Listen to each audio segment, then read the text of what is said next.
Hey everyone, welcome to the Nintendo Prime Podcast Season 2, Episode 19. And we got a good one for you today.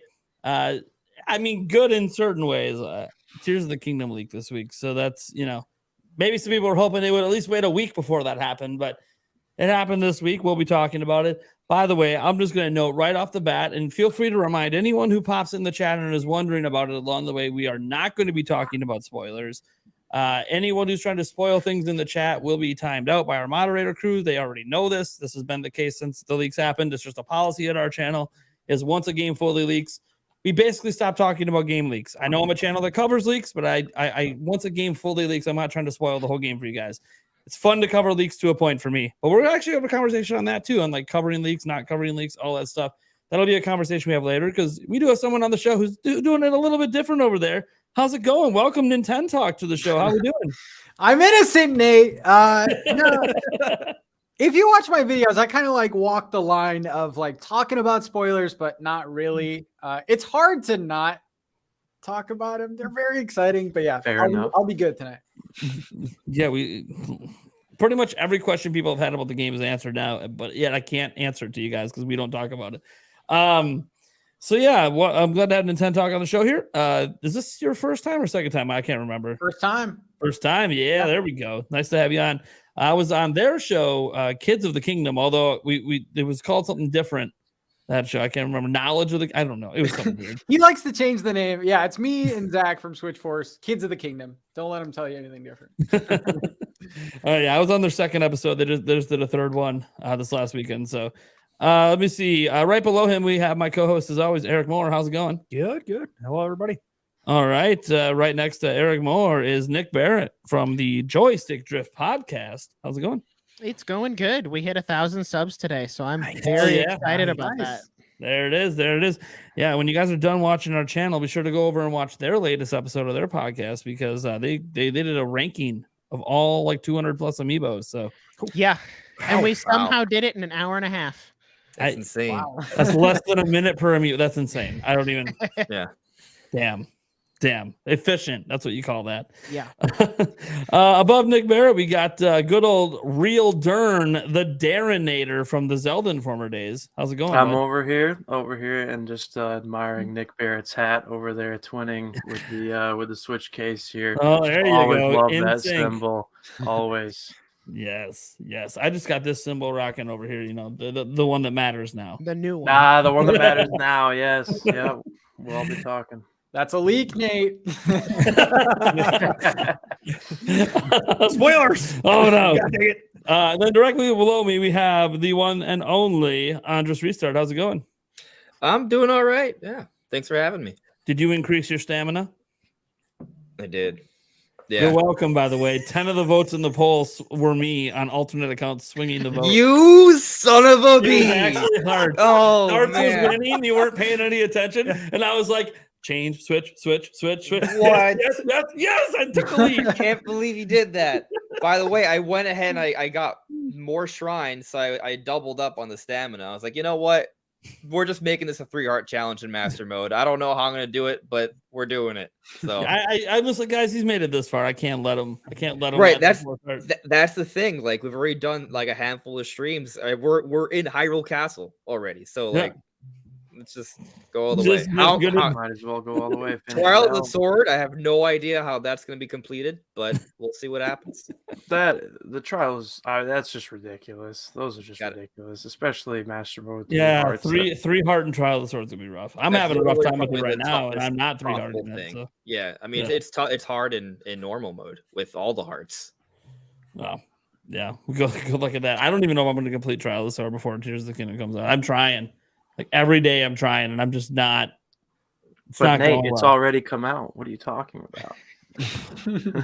Officially. Okay, we'll be talking about that, and we're talking about that in a little bit. It's gonna be the whole show. It's gonna be a majority of the show. I already know it, but oh man, I'm reserving my thoughts until it's time. Yeah, until it's time. I'm trying to keep it in. So we're gonna start a show the way we start every single show, talking about what have we been playing lately. Darren, just gonna start the way. Modern Warfare 2, and then what else? Actually, no, I really haven't been playing that lately. No, just online chess then. A little bit of that, yes. We talked about that last week, but no, I got my Tears of the Kingdom OLED, and so when I got it, I bought a voucher. I pre-ordered Tears of the Kingdom, and I thought you were about to say when I got it, I hacked it, I downloaded the ROM. I did not. I was thinking about it with my OG Switch, but I haven't. I'm gonna wait for the official release. I pre-ordered Tears of the Kingdom. With the second game, I got a game that I'm surprised I haven't played yet. I had a Wii U. I loved my Wii U, but I never played Donkey Kong Country Tropical Freeze.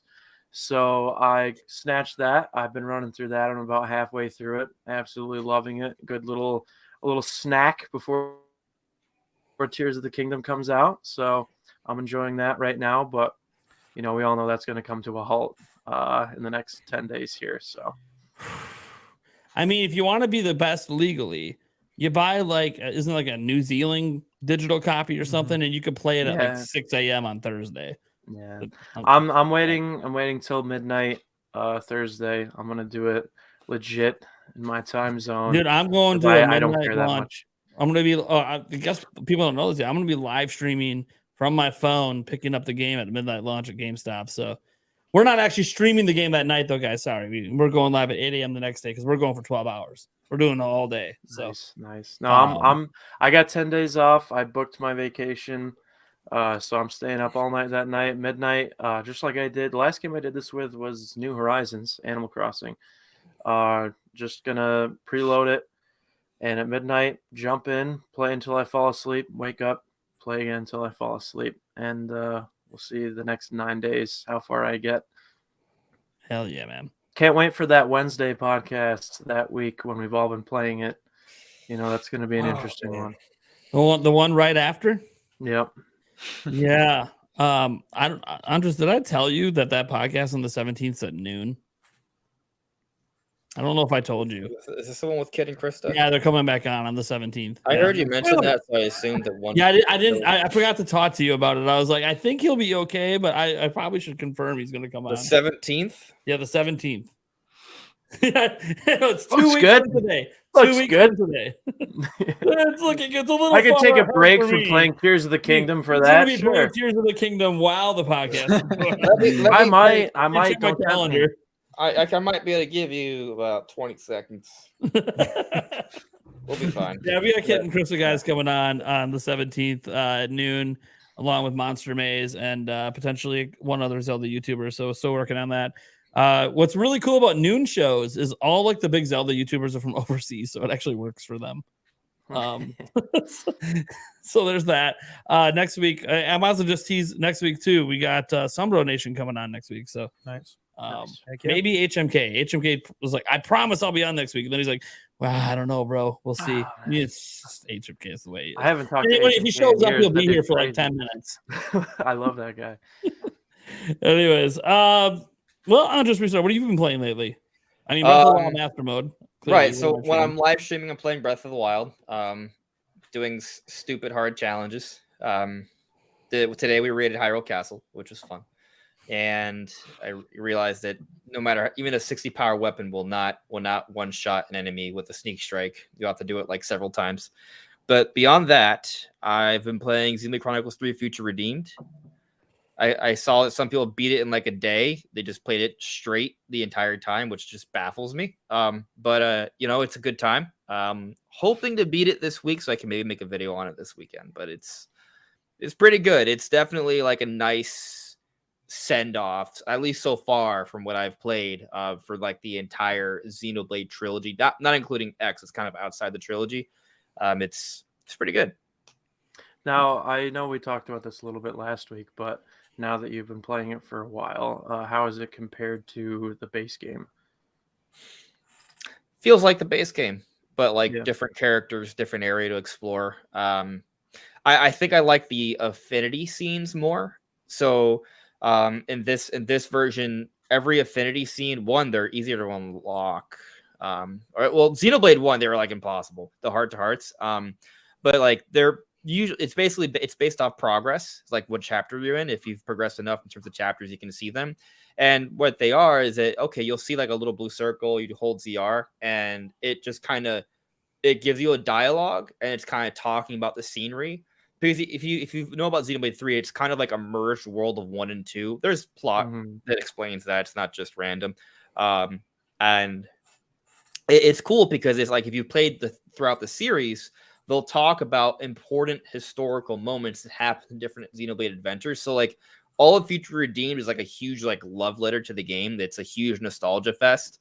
So you'll see this area like, whoa, is that what I think it is? And then Shulk and Rex will be like, yeah, that brings me back. It's cool kind of seeing them all interact with each other. It's pretty awesome. That's great. That's great. Yeah. Nice. Nick, what have you been playing lately?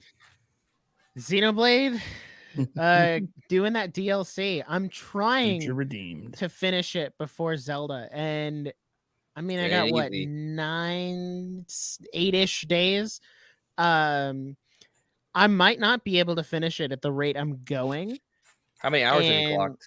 I think I just hit 16 last night. Oh, so you're ahead of me in terms of hours. I'm like taking my time. I'm doing side quests and I'm grinding out doing it right. the affinity points.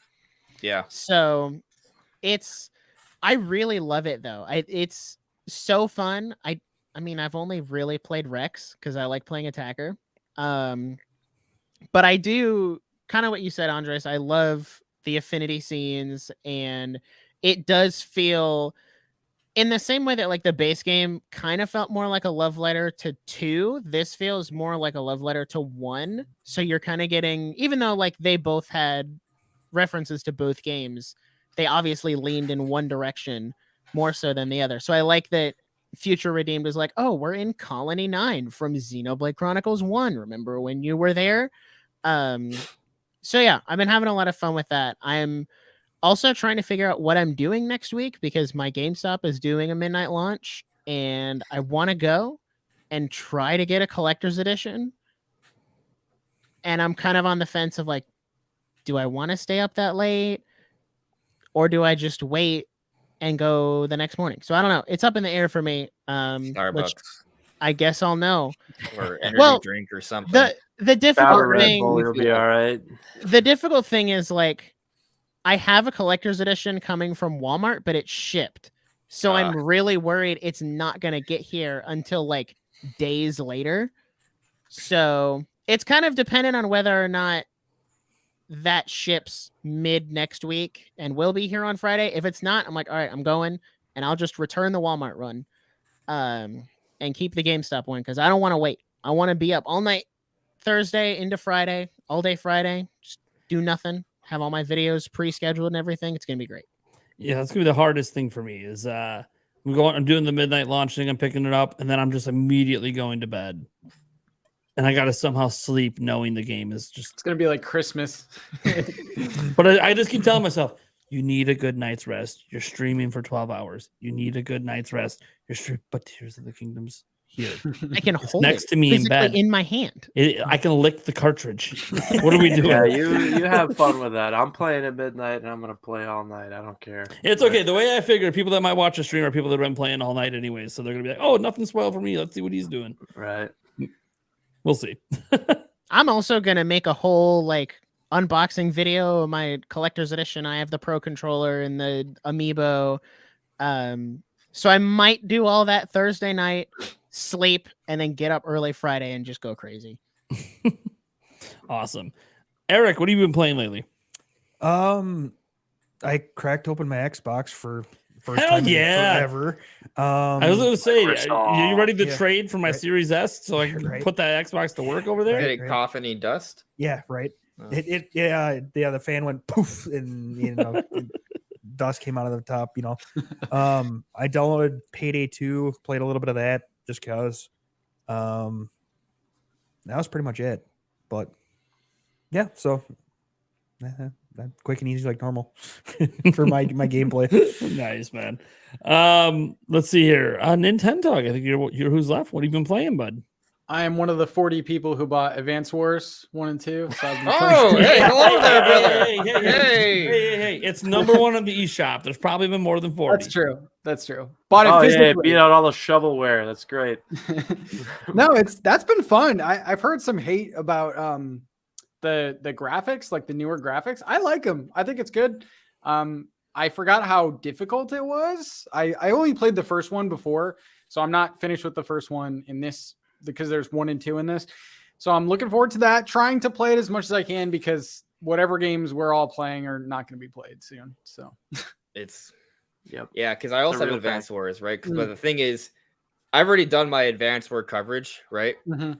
But I still want to make Xenoblade videos, and I'm also a bigger Xenoblade fan than I am for Advanced Wars. But I have Advanced Wars, and I'm playing, and I love it. But now I have to finish Future Redeemed, and then Tears of the Kingdom's coming out. But I also want to replay Pikmin 3 Deluxe before Pikmin 4. And Tears of the Kingdom is probably gonna take the bulk of my time, and I still haven't finished Fire Emblem Engage. Oh, God. And Yeah, I me never either. got to playing through Bayonetta 3 because I wanted to finish Bayonetta 1 and 2 first. So I have this backlog that's just stacking up, and it's What you're saying is, if Nintendo doesn't release another game after Pikmin this year, you're good. You're yeah, good. Personally, in terms you're of good. games, yeah. In terms of games, I'm good. Yeah. By the way, they're going to be at Gamescom. They gotta got something to present there, so they gotta have some sort of Is game. that a topic? Because we That is not a topic, but we might be able to slip it in. We'll see. Okay. Because I don't know that we're gonna have a ton to say about the Mario movies, so we can maybe have that as a bonus topic. Oh, I have thoughts Because about we them because going we to have not Gamescom. we I don't think we've talked about them going to Gamescom yet. That hasn't been a topic yet, so that might be. We can toss that in. We'll see. What is If See how Zelda long wasn't this Zelda coming stuff out, takes to if get Zelda through. wasn't coming out, the Gamescom thing would be like a megaton. Yeah, if it was a holiday game, I might be When is going to Gamescom Germany, guys. again? It's like the European E3. Well, I know what it is. When is it? August, Oh, it doesn't August. exist. It's only in your dreams. which is August. August is the fake It's one. August. It's in August. Thank you, Andres. Fuck you, You're Nate. welcome. Just had to yank your chain a little bit. All right. So before we get to our first topic, just to go over a few quick headlines from the last week that we won't be doing deeper conversations on. Marvel's Midnight Suns was canceled for Switch over the last week, or at least confirmed it was canceled. It's probably been canceled for a while. They just didn't say anything publicly. Final Fantasy Pixel Remaster has now sold 2 million copies after its additional release on PlayStation 4 and Switch. Sonic Frontiers announced that they have sold 3.2 million units. So that's actually pretty good for Sonic. So we'll see what happens there. The Lara Croft collection has been rated for Switch. It's actually technically already been announced, so it's not major news. But just a reminder, when you saw that headline, we're not talking about the good games. We're talking about Guardian of Light and Osiris, which are like the mobile style top-down isometric ones, which are actually still pretty good, but it's not the Lara Croft that people are hoping that it'd be. So you hear Lara Croft collection, like, oh, it's the new, it's the reboot, or it's like the old games coming back. No. It's the ones that people don't like to talk about. Anyways, and the last story, a bit of a sad story for Nintendo, but a good story probably for who it is.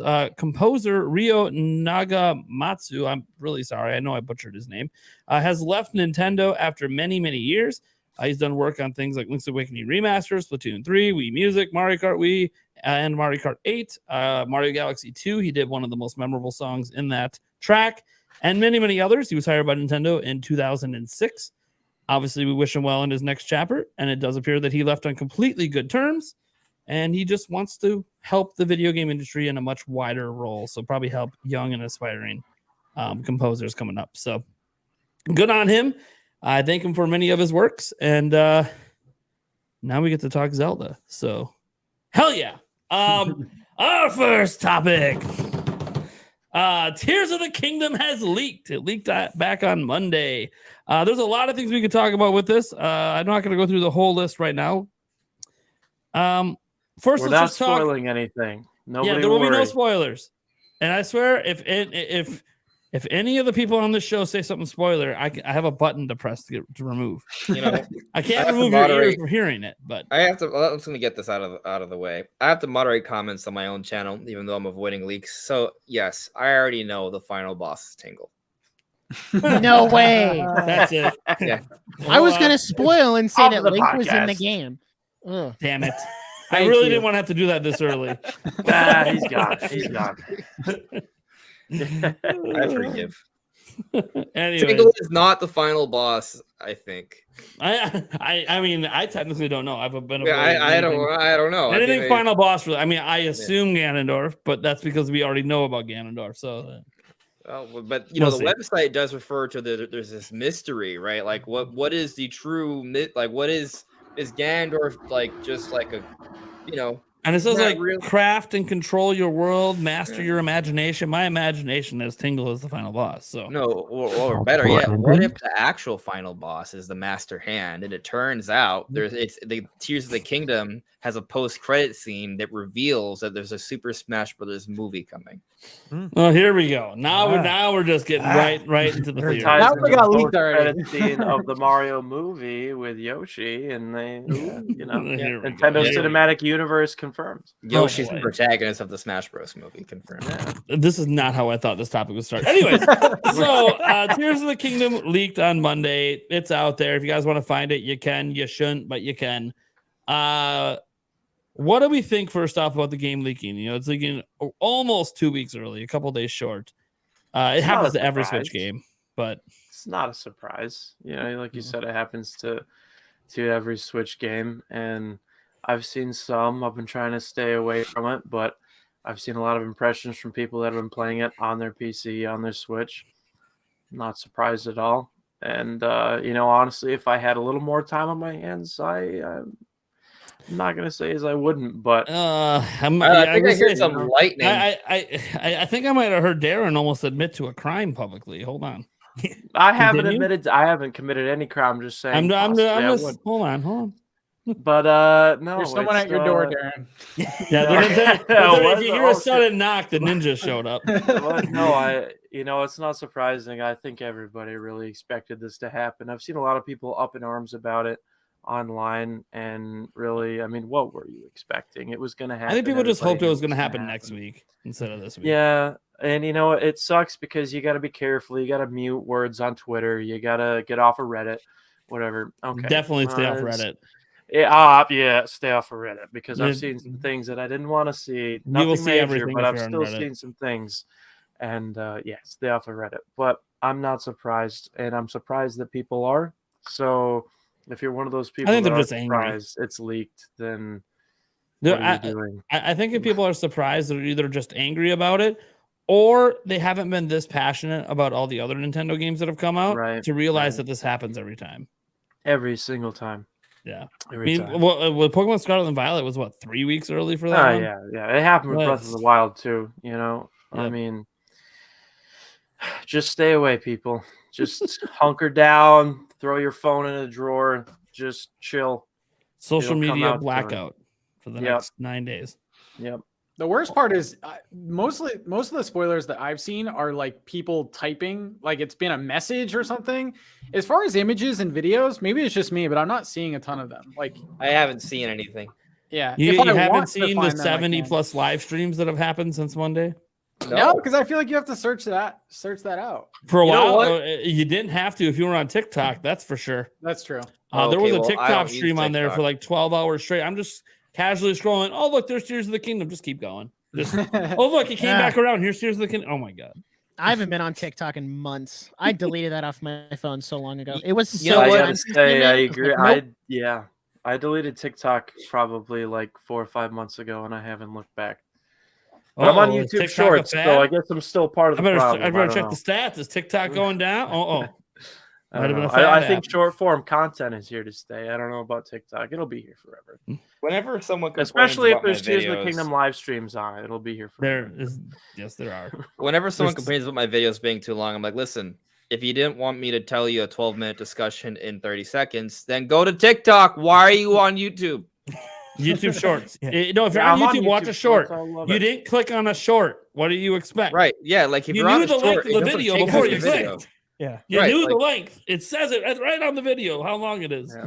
It's too long. Well, you saw it before you clicked. So what's going on?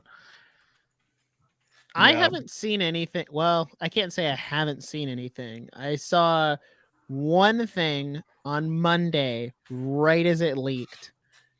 And it was more like somebody messaged me on Twitter and said, "Hey, do you want to see this?" And I was like, Yes, but no. nah. But I asked them, I was like, "So what is it?" And they're like, "Well, it's this part of the game. Like it's towards the beginning." And I'm like, "Okay, sure. Like if it's not any big story thing or whatever, I saw it.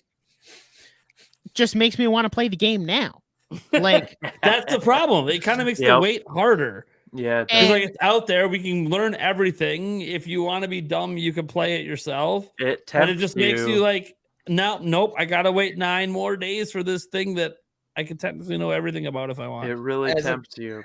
As a content creator whose primary focus is Zelda, right? I'm a Nintendo YouTuber, not a Zelda YouTuber, which it's a little bit of a blurred line situation. Right now, it's a very blurred line. People think I'm a Zelda. Right YouTuber. now, a Nintendo YouTuber. I cover all Zelda Nintendo. YouTuber. It's just what am I supposed to do? Zelda's coming. hot.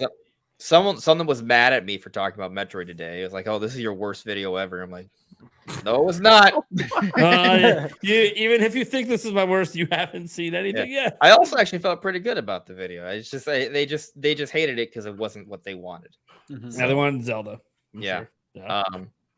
But like the point I was gonna make though is that like I think there's a little bit of a pressure because I don't have a review copy. So I'm not playing the game early. But my plan is to cover Zelda extensively.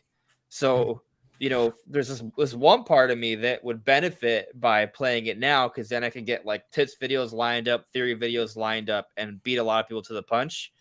But I also, one, don't want to do that because I want to experience the game the way it's intended. And then two, well, there's the whole legal thing, right? So that makes it a little challenging.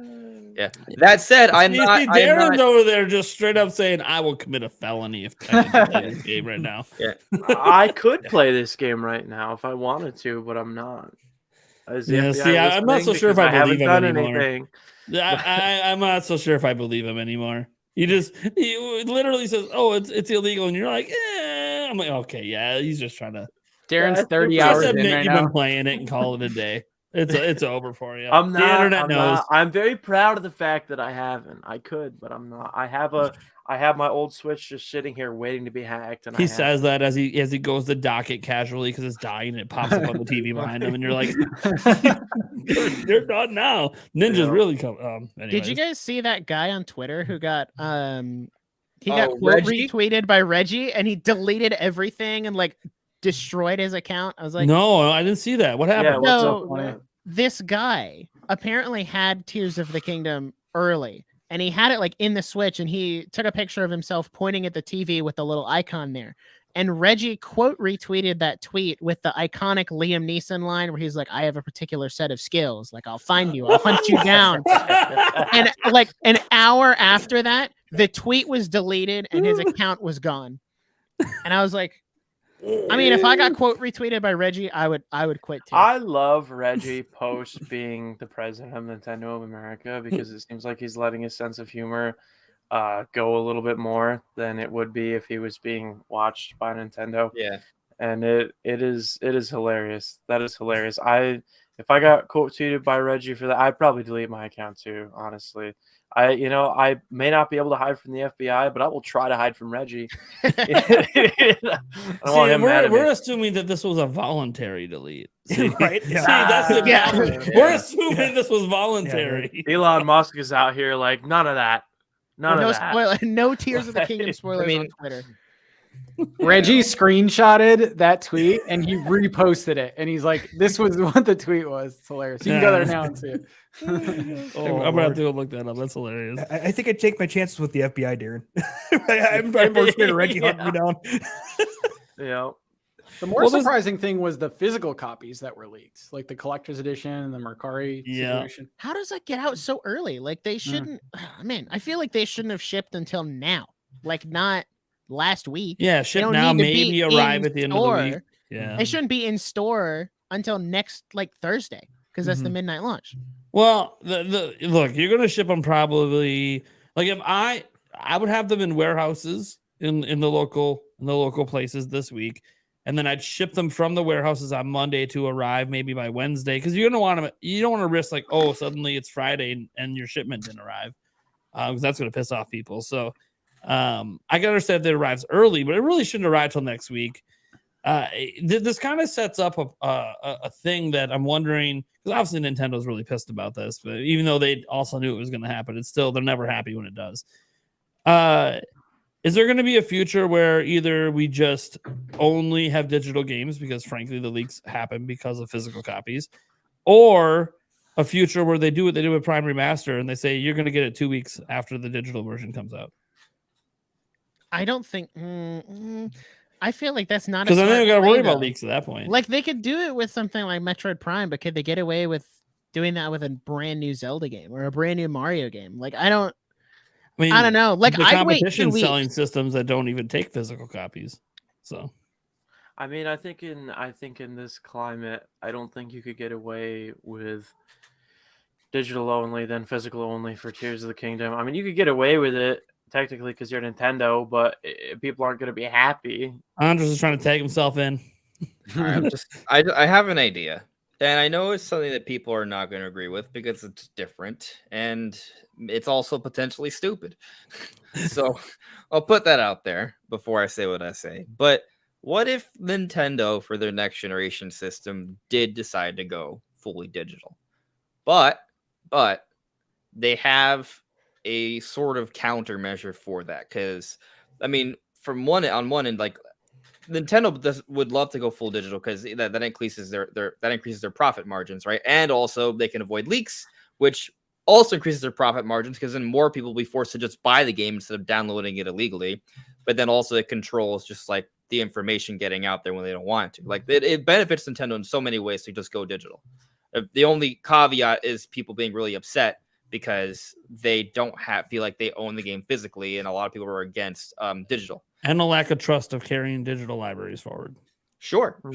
Although I personally think that when Switch 2 is unveiled and they show how they're transitioning the NSO and stuff over, people will feel a little bit better about it. But still, that I understand those points. I'm not trying to argue that this fight for physical staying around is a bad thing. Not saying that. I'm simply saying that Nintendo would be okay with going for all digital, if they could get away with it.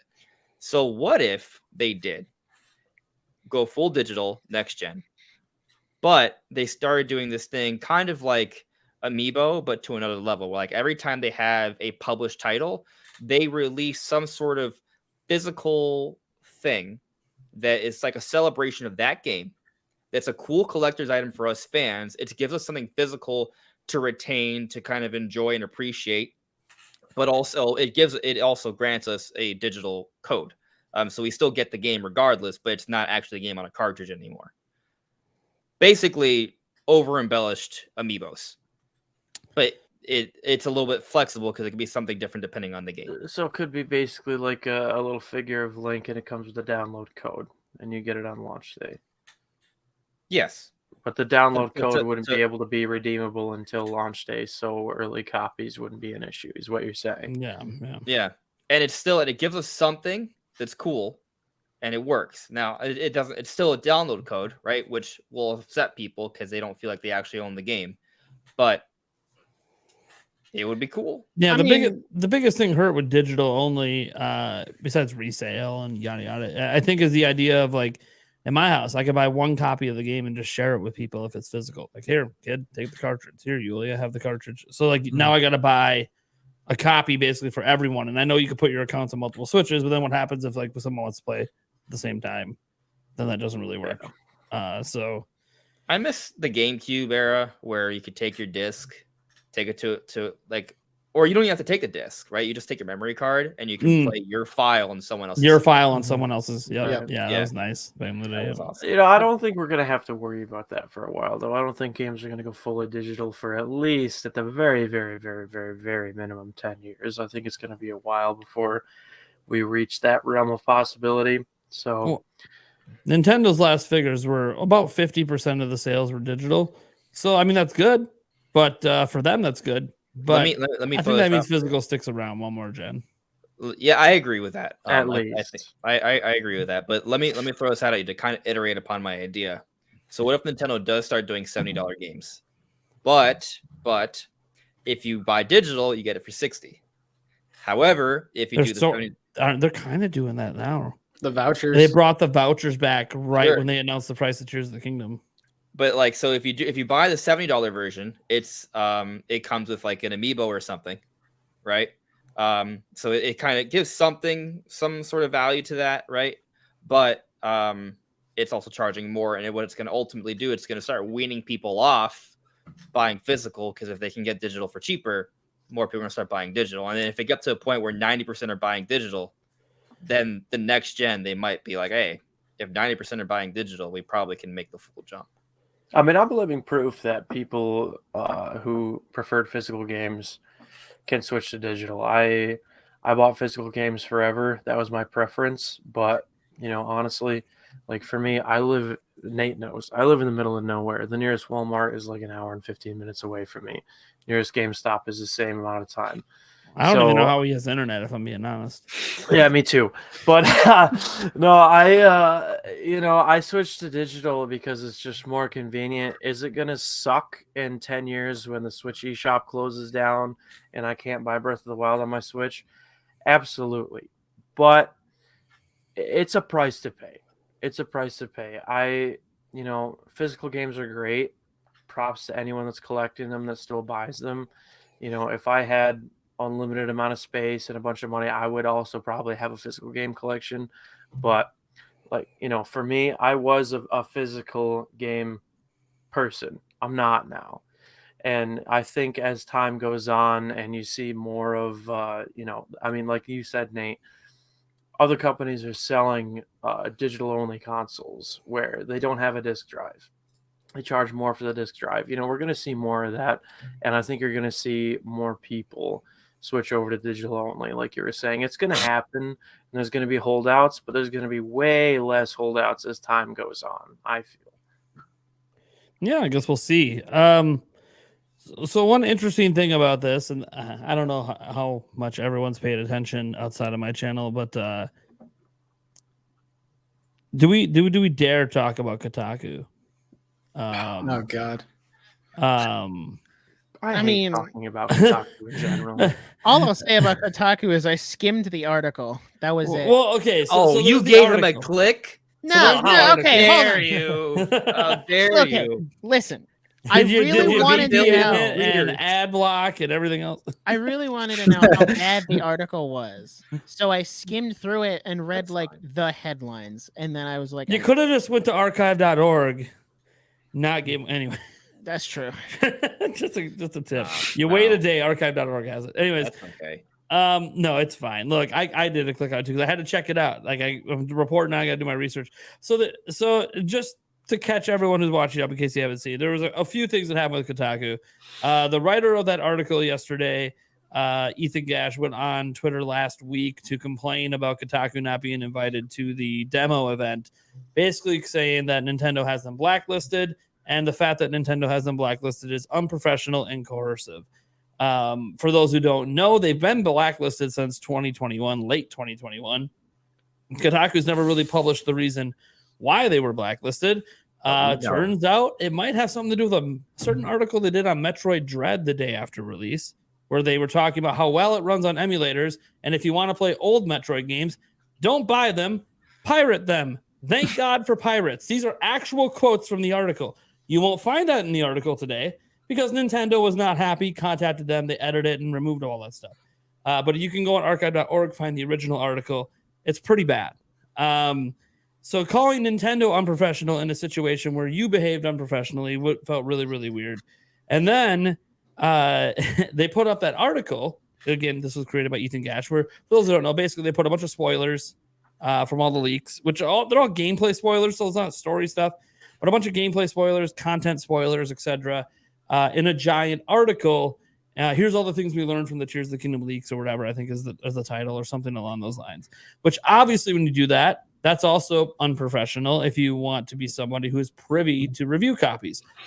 Well, I think what Kotaku forgets, and maybe this is just the arrogance of the outlet, is that no one's entitled to review copies. They are a privilege. They are not a right just because you exist. Yes, your website gets millions of views. My channel got millions of views last month. It doesn't entitle me to be invited to these events. Okay, that's just not how that works. You're also they pick and choose. Yeah, and they pick and choose. Okay, if you behaved unprofessionally and they've had to contact you multiple times to edit articles, chances are they don't really like you that much, and they're not going to allow you to behave. Notice, Kotaku, how IGN, GameSpot, even Polygon aren't making these kind of articles, and they get There's a certain professional decorum you're not presenting that's getting you blacklisted. And the funny thing was right after that article went out, obviously there were comments, many of them across social media outlets being like, what are you doing, Kotaku? Like, you just complained about how unprofessional Nintendo is, and then you're going to do this. Two thoughts before I get to the worst part of this. The first thought is, I mean, look, if Kotaku is going to behave that way, then they're going to behave that way, and they're a free game, and they're just going to keep acting that way. Cool. So stop calling out Nintendo for being unprofessional. Just accept that you're going to be this kind of website that's going to report everything no matter what. Drag him, Nate. Cool. My second thought is,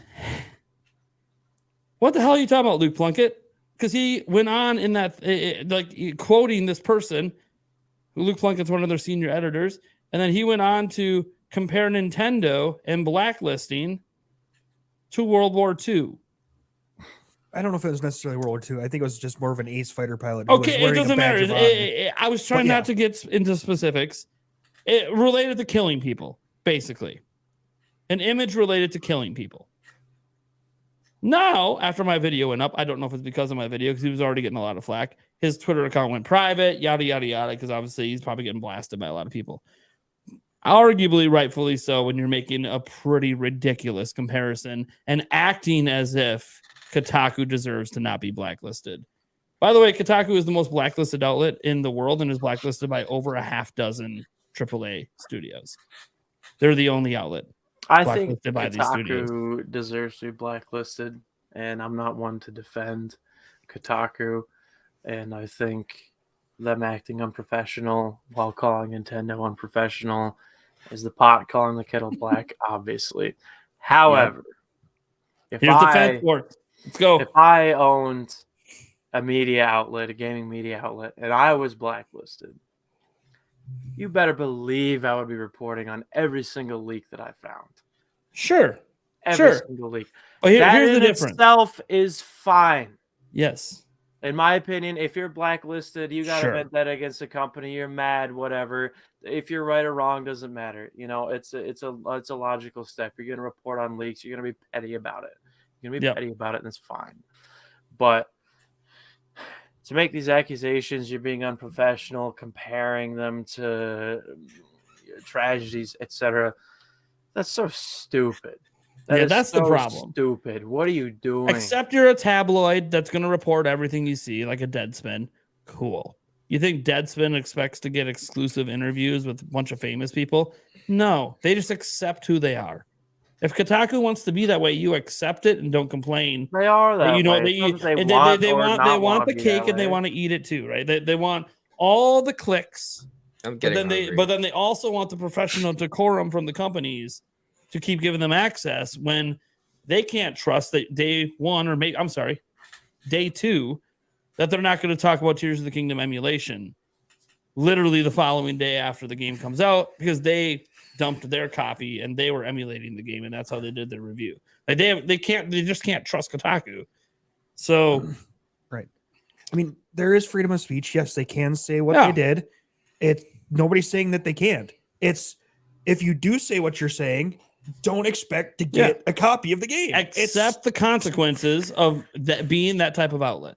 Just know who you are, own it, and there's no controversy. I would not even be making videos on Kotaku if they didn't try to rope in that Nintendo is behaving badly towards them while they continually do stupid stuff. Mm-hmm. Kotaku is free to report on whatever they want.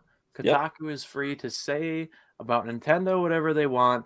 Nintendo is also free to not ever give them a review copy ever again on both sides. Yeah, they're both free to do whatever. There was a user on Twitter who brought up, well, what's the difference between you, Nate, and Kotaku? Kotaku posting leaks. Nate, you post leaks. Well, outside of the fact that I don't do it after a game leaks, the biggest thing to me is I also am not bad-mouthing a company for not giving me a review copy. I report leaks. Do I expect a review copy? No. Was I mad that I wasn't invited to a Zelda special demo event?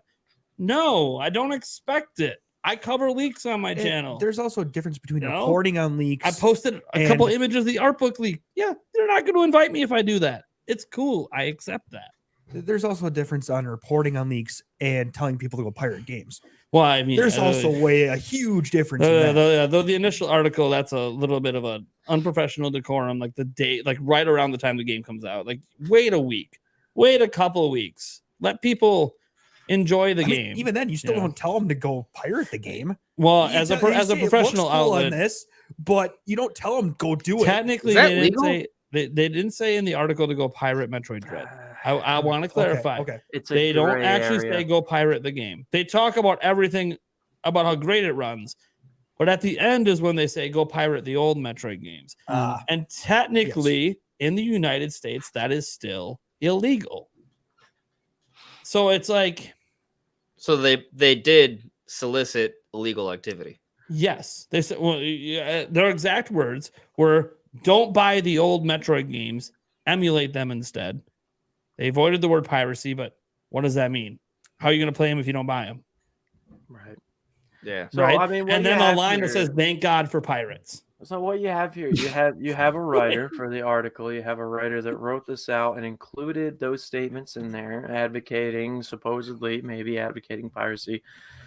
And then you had someone that read through that article and checked it out and was like, "Yeah, this is good." all their And articles were you maybe reviewed had another before guy they or went, that yeah. same guy approve the whole. Yeah, how thing. did that You're make it "Yeah, out? That's Yeah. Send it out. They have a process. You know, it went through you write quality it, and it control. goes to an editor who It looks went it through a over. copy editor. It Yeah, went yeah. through the writer's brain. There's at least 2 or 3 steps there that it went through, and it got approved to every single step of the way, and it still made it on their website.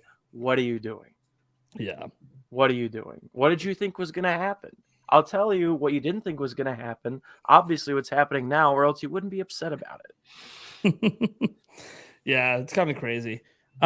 But I want to spin the reason I brought this. I want to spin this into a general conversation on how as YouTubers to handle a situation like this, because I've said this publicly and I'll keep saying it. I'm not covering anything out of I cover leaks of games up until a game leaks online. Once the full game leaks online, I stop covering it because I'm not here to spoil the whole game for you. To me, game leaks before that happens are in good faith. They're fun.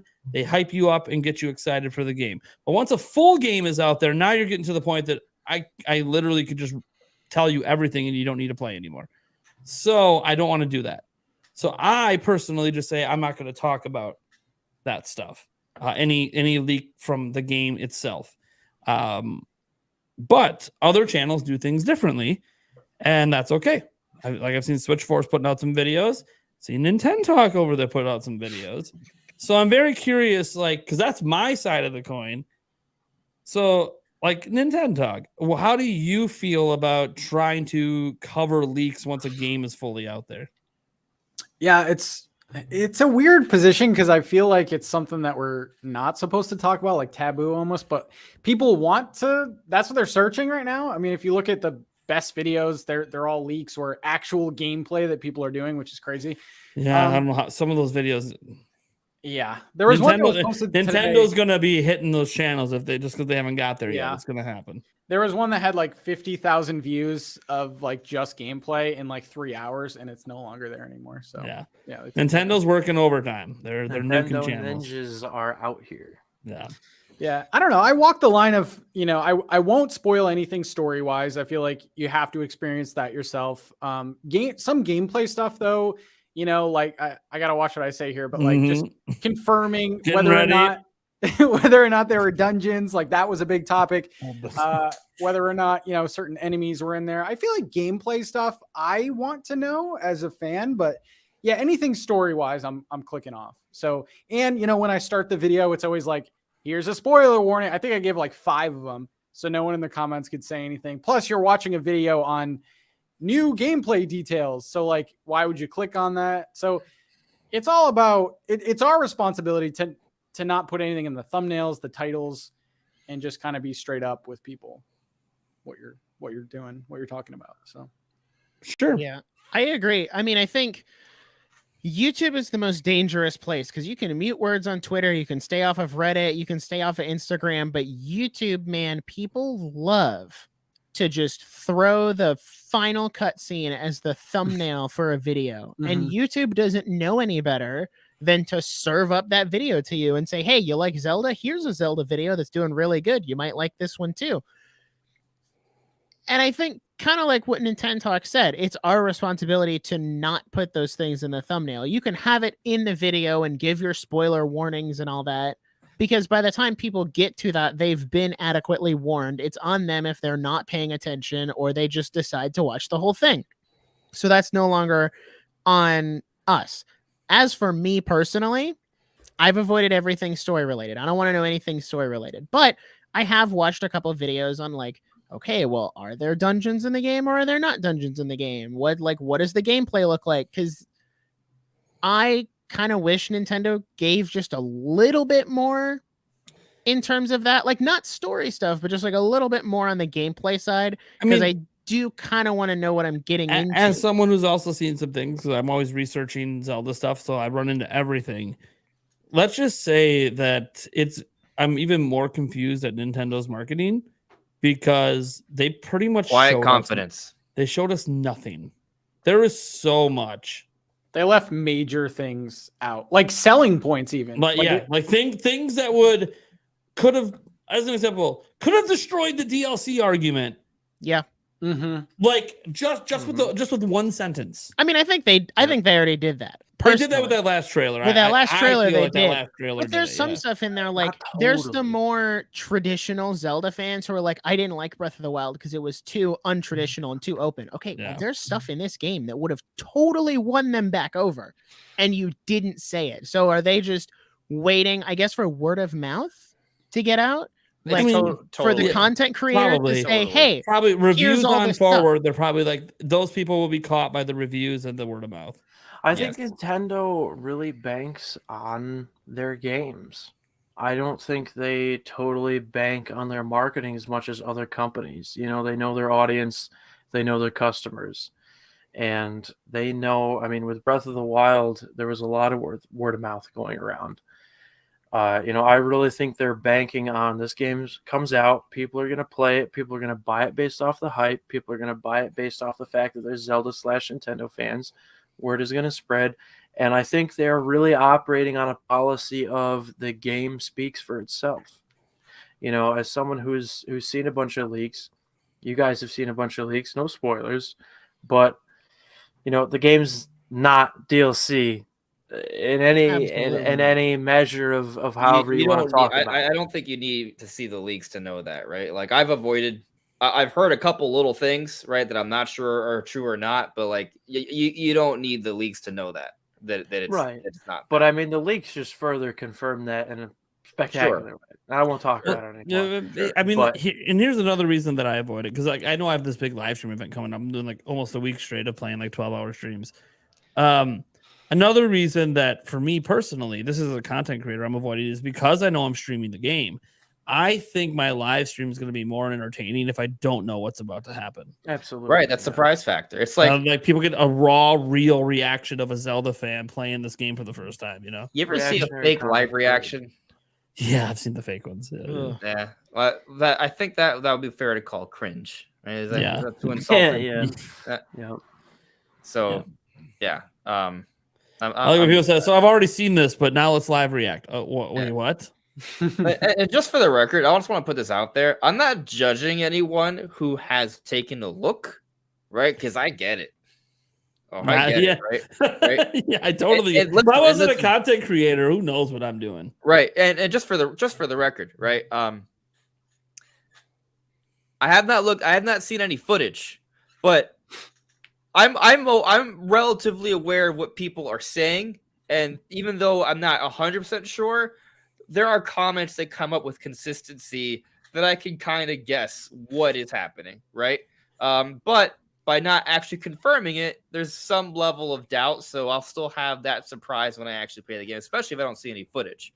But I get it. Like, I get it, right? So I'm not judging anyone who has taken a look, but I also think it's definitely bad to spoil it for other people. I definitely think you shouldn't be doing that. So if you're jumping in the comments saying, "Oh my God, Tingle's the final boss," and you're not joking, I think you should dial it back a little bit. Yeah. The one clip I've seen felt so good because it confirmed like this big theory I had about the game, and just that it confirmed that part now has me speculating. Moon theory confirmed. Does that mean the rest of what I thought is also true? So I don't know. I've been staying away from it, but also to kind of go back to the DLC thing, and I made a YouTube short on this, on why this game is not DLC. Because if you want to say, oh, it has the same world, same characters, like, oh, the same map, blah blah blah. Okay, if we're saying that, then Mario Galaxy is DLC, Majora's Mask is DLC, God of War Ragnarok is DLC. Like, you can go down the list and say, hey, all these other games are DLC. But I've also seen that I think the only reason people latch on to, oh, it's DLC, is because Aonuma said in an interview, oh, yeah, we had so many good ideas that, were going to be DLC that we're just going to make a whole new game. And I think if he hadn't said that, the DLC argument would be invalid, because that's where people get it from, is like, oh, this was supposed to be DLC, but now they want to charge us $70 for it. So it's like, just let it go. Just let it go. I'm waiting for this game to sweep the Game Awards and everybody get upset because $70 DLC won Game of the Year, and you're just mad because whatever Jedi Survivor didn't win Game of the Year. I don't know. Yeah, the DLC argument, the people that are saying that or tweeting it out, they're going to be deleting their tweets. I'll just say that. They're going to eat it. Yeah, eating crow. There's like triple the content in this game, like almost to the point where Breath of the Wild becomes like obsolete. Honestly, from what I've seen, it's like big. So one of the biggest compliments was that I was talking about this before it leaked, that maybe Breath of the Wild was a bit of a tech demo for this game. From what I've heard, it basically sounds like it was a tech demo compared to what this game is doing. So what's funny, because we think about how much Nintendo showed until the last couple of weeks. I think Nintendo's actually done a good job of marketing the game. In this last month? Yeah, it's been great. Last month. But before this last month, there's a lot of like talk. Oh, Nintendo's doing a terrible job marketing this game. Blah blah blah. This and that. And there was some speculation. I mean, heck, I think I threw out the speculation. I don't know if some people took the speculation and turned it into a rumor, right? But apparently, it's now a rumor. But I just threw it out as a random idea. But like, what if not the entire team was developing Tears of the Kingdom, right? Hence why it doesn't seem as big. Right, it's taken them so long, and so they have that other half of the Zelda team working on the next big Zelda, so we don't have to wait another 6 years for that one. Like, that was like some speculation going around, right? But like now, Wild 3. No, I mean, I think, he's been against that this whole time, but I've been like, no, yes, we're getting a third one. Well, hold on. I got to see the end of this game. If this game sells gangbusters, they'll find a way to get a third one in there. Listen, while I don't think that's going to happen, I think it could happen. Sure, right? It's a possibility. Absolutely. But under this hypothetical of there being a separate team working on the next Zelda, that would be a whole other new thing. Yeah. They used to do that, by the way. They used to have two Zelda teams working at the same time on different games. That was back when they used to do top down and the 3D at the same time. Yeah. Yeah, but the speculation would be like they stopped that with Breath of the Wild was when they stopped that, because they needed everyone on that one game. Yeah, they're in a good spot though, because they have Wind Waker, they have Twilight Princess, they have the Oracle games they could remaster. My theory is they held on to Twilight Princess and Wind Waker because they needed something to go between this game and the next big one. Yeah, and then they could still have Grezzo remaster more games. They're going to drop in between too. Mm-hmm. Do we think they dropped Twilight Princess and Wind Waker in the same year, or spread them out over 2 years? I think it's going to get spread out at this point, because I think they're going to be on the new system and they'll do 4K, like 4K, 4K 60. 4K 60, and that's an excuse to drop them again individual. Yeah, and make them $60 a pop, just like Skyward Sword. 70 probably at that point. You fool! I mean, maybe 70 for both. 70 for both. That would be fair. Yeah, they're going to release them separate. Come on, guys. I also think that there's some reasonable plausibility that they could go back and remake Ocarina of Time again. Please. But like everyone wants it to happen because we want it in HD. I want it. Everyone wants it. And as a stopgap between the next Zelda, because we have to wait 7 years for the next big Zelda, because there is a pattern of I will throw out there though, like after what happened with Final Fantasy VII, that just doing an HD sort of remake of Ocarina of Time might feel disappointing when the other game that's really massively remembered from that generation got a much bigger treatment. Well, hold on a second. All right. I agree. But I said remake, not remaster. And if we go by Nintendo standards, remaster now means, if you look at Metroid Prime remaster now means essentially full on visual redo, right? Sure. Essentially. if we call it a remake for a Nintendo that does somewhat mean kind of like Final Fantasy remake. Maybe not totally, maybe more like how Capcom handles. Have you looked at Nintendo's remakes though? They're really pretty much the same game with a little bit of extra content. Yeah, it's pretty much. Link's Awakening, I think, is defined as a remake, right? Yes, it is. Yep. Yeah. It has extra content. It does, yeah. Final Fantasy VII remake kind of changes the story too, right? Technically, you find. Well, I mean, it's not even spoiler. It's not technically a remake because you find out while playing it. It's not. Yeah, a remake. but I understand that argument too.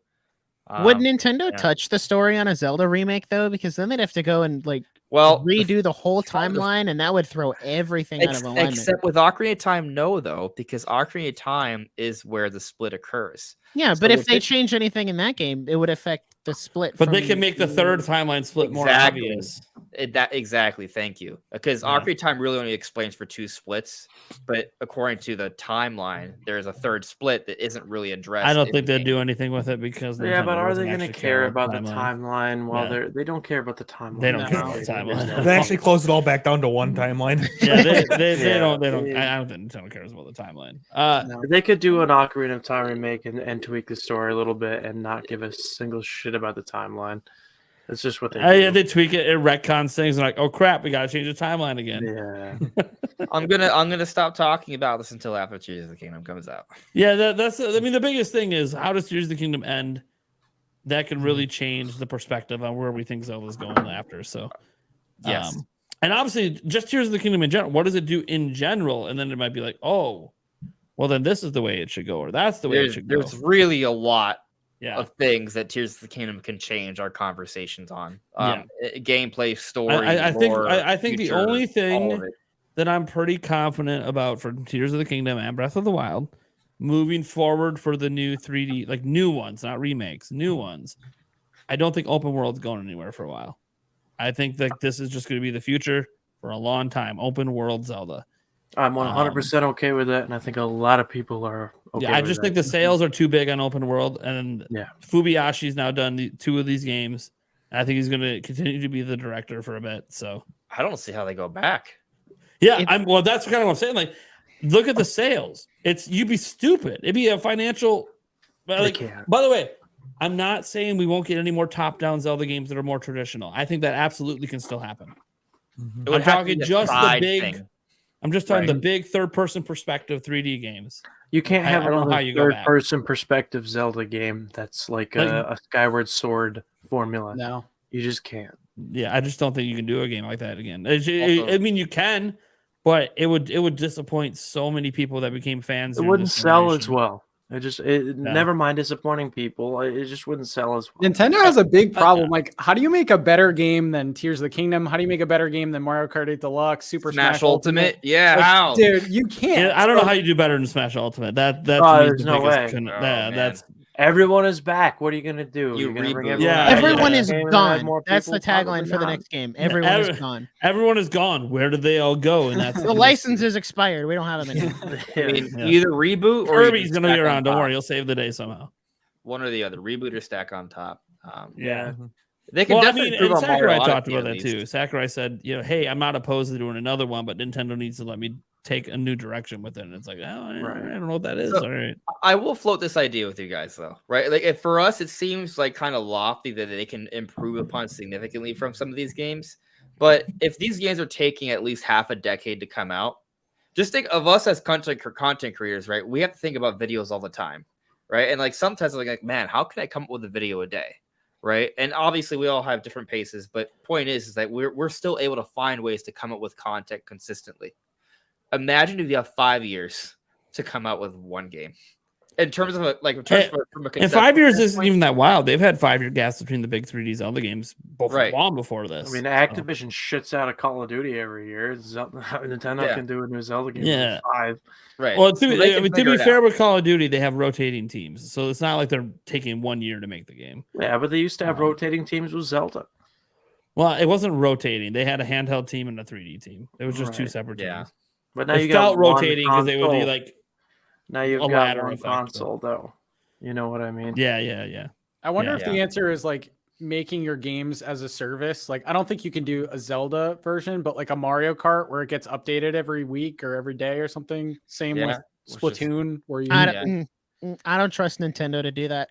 Not after how they did Animal Crossing so dirty. I don't trust. Yeah, they I mean, seem to they have a lot with supported it. Splatoon, but I don't Game know. as a service, Nintendo does not do. Look at Mario MMO Kart. Zelda. That's what's next, guys. Switch Sports. They did it every week. MMO Xenoblade, actually. That would be cool. How about MMO both games that have crossover DLC for a bit? Oh, no, man. you know what? Enter each other's worlds. No, MMO Star Tropics.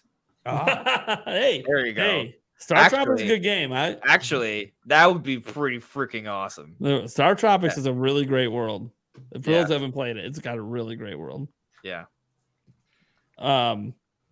Okay, so there's been other oddball things we can absolutely talk about. As an example, why the hell did the file size change, guys? What happened? They took stuff out for DLC. Day one DLC. I'm calling it right now. First comment. They cut content. No, I don't think so. Cut content. Day one DLC. It's optimization. You know, it's optimization.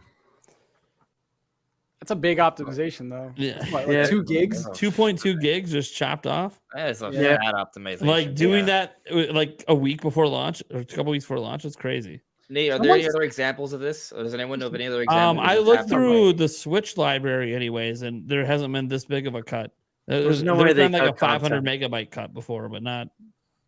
Someone threw out the idea that they may have gotten like language packs out of it so that you would download those separately.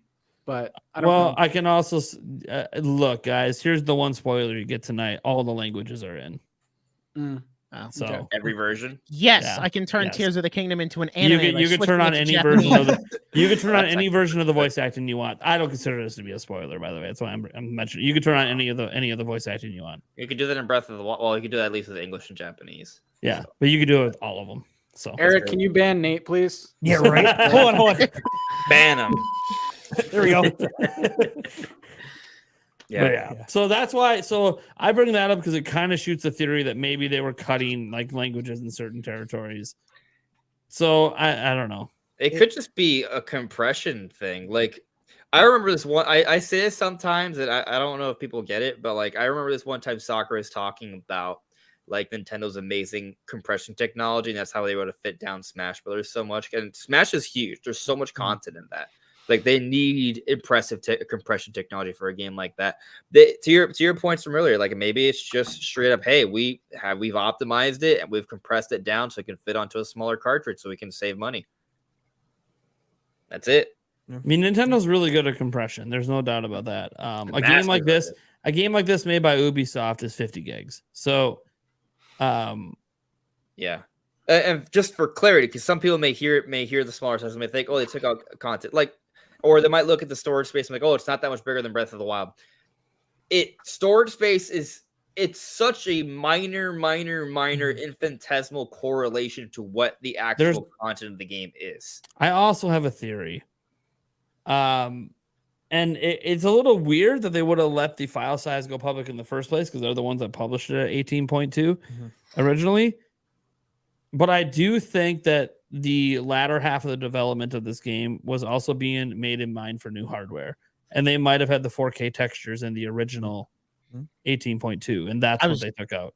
Would 4K textures only be 2 gigabytes? They can be, because I don't think it's going to be true 4K. It's going to be upscaled. Sure. So it could be like 1440p or 1080p, because apparently the game runs at 900p or something. So it could be full 1080p or full, but somewhere between 1080 and whatever texture they needed it to hit at for it to look really good. Probably 1440. Yeah. So like they could have just cut out that, and that could be the difference. Would 60 FPS at all have anything to do with storage space size? I don't think that would have anything to do with storage. I think it's just optimization. I think that's just having the power to run it. I don't think it's something to worry about. I don't think they're cutting content. It's just optimization and compression. You watch, you say that, and then literally the day after it comes out, oh, look at it. Look at these incredible launch sales. By the way, brand new DLC. Everyone go pre-order. You can buy the Sky Island pack on the eShop. You can buy a Sky Island. Nah, man. The moon is DLC. Yes. Oh, here we go. There you go. Yeah, Moon Theory is coming true one way or another. Yeah. I mean, the other thing that could have happened too is that they had, goals in mind that they were going to hit that 18.2 and that just got released, but they just couldn't quite get like a feature to work or something. So they had to take it out and it just dropped the file size a little bit. That's not like a little bit. That's like the full size of some of the games they released. I think the thing is once we got the storage space, like the initial one, that was when the game was content complete. So I don't think it's like they couldn't get it. I also have something to say here. Some people think that they just compressed the hell out of what they needed to so they could fit it on a 16 gigabyte cartridge. And I understand that sentiment because it's cheaper than going up to the 32. I think it's going to be curious to find out if the cartridges are actually 32 gigs and they're not using it, because a 16 gigabyte cartridge isn't actually 16 gigabytes of room because it's actually, they got to have some stuff in there to for redundancy with the flash memory. So you're only getting actually about 15 gigs of space, not 16. So if the game's actually 16 and the full game's on the cartridge, they wouldn't actually be able to use a 16 gigabyte cartridge, or that they only put 15 and then really you have to download an update. But then that really couldn't be the case because the whole thing leaked and people don't need to update. So I'm really curious on, because by the way, I've seen the file size of the supposed ROM. It wouldn't fit on a 16 gigabyte cartridge. So I think that theory's sort of blown up on the cartridge. Would it say the size? I can't. Well, wouldn't a ROM dump just dump the entire contents of the cartridge? I don't know how it works. I'm assuming that's how it works. Yes. Right. And Darren, how did you do it? I haven't done it. I swear. I'm assuming the ROM dump is the 18.2 gigabytes. Well, it's not 18.2. It's not. Is it less or more? It's less.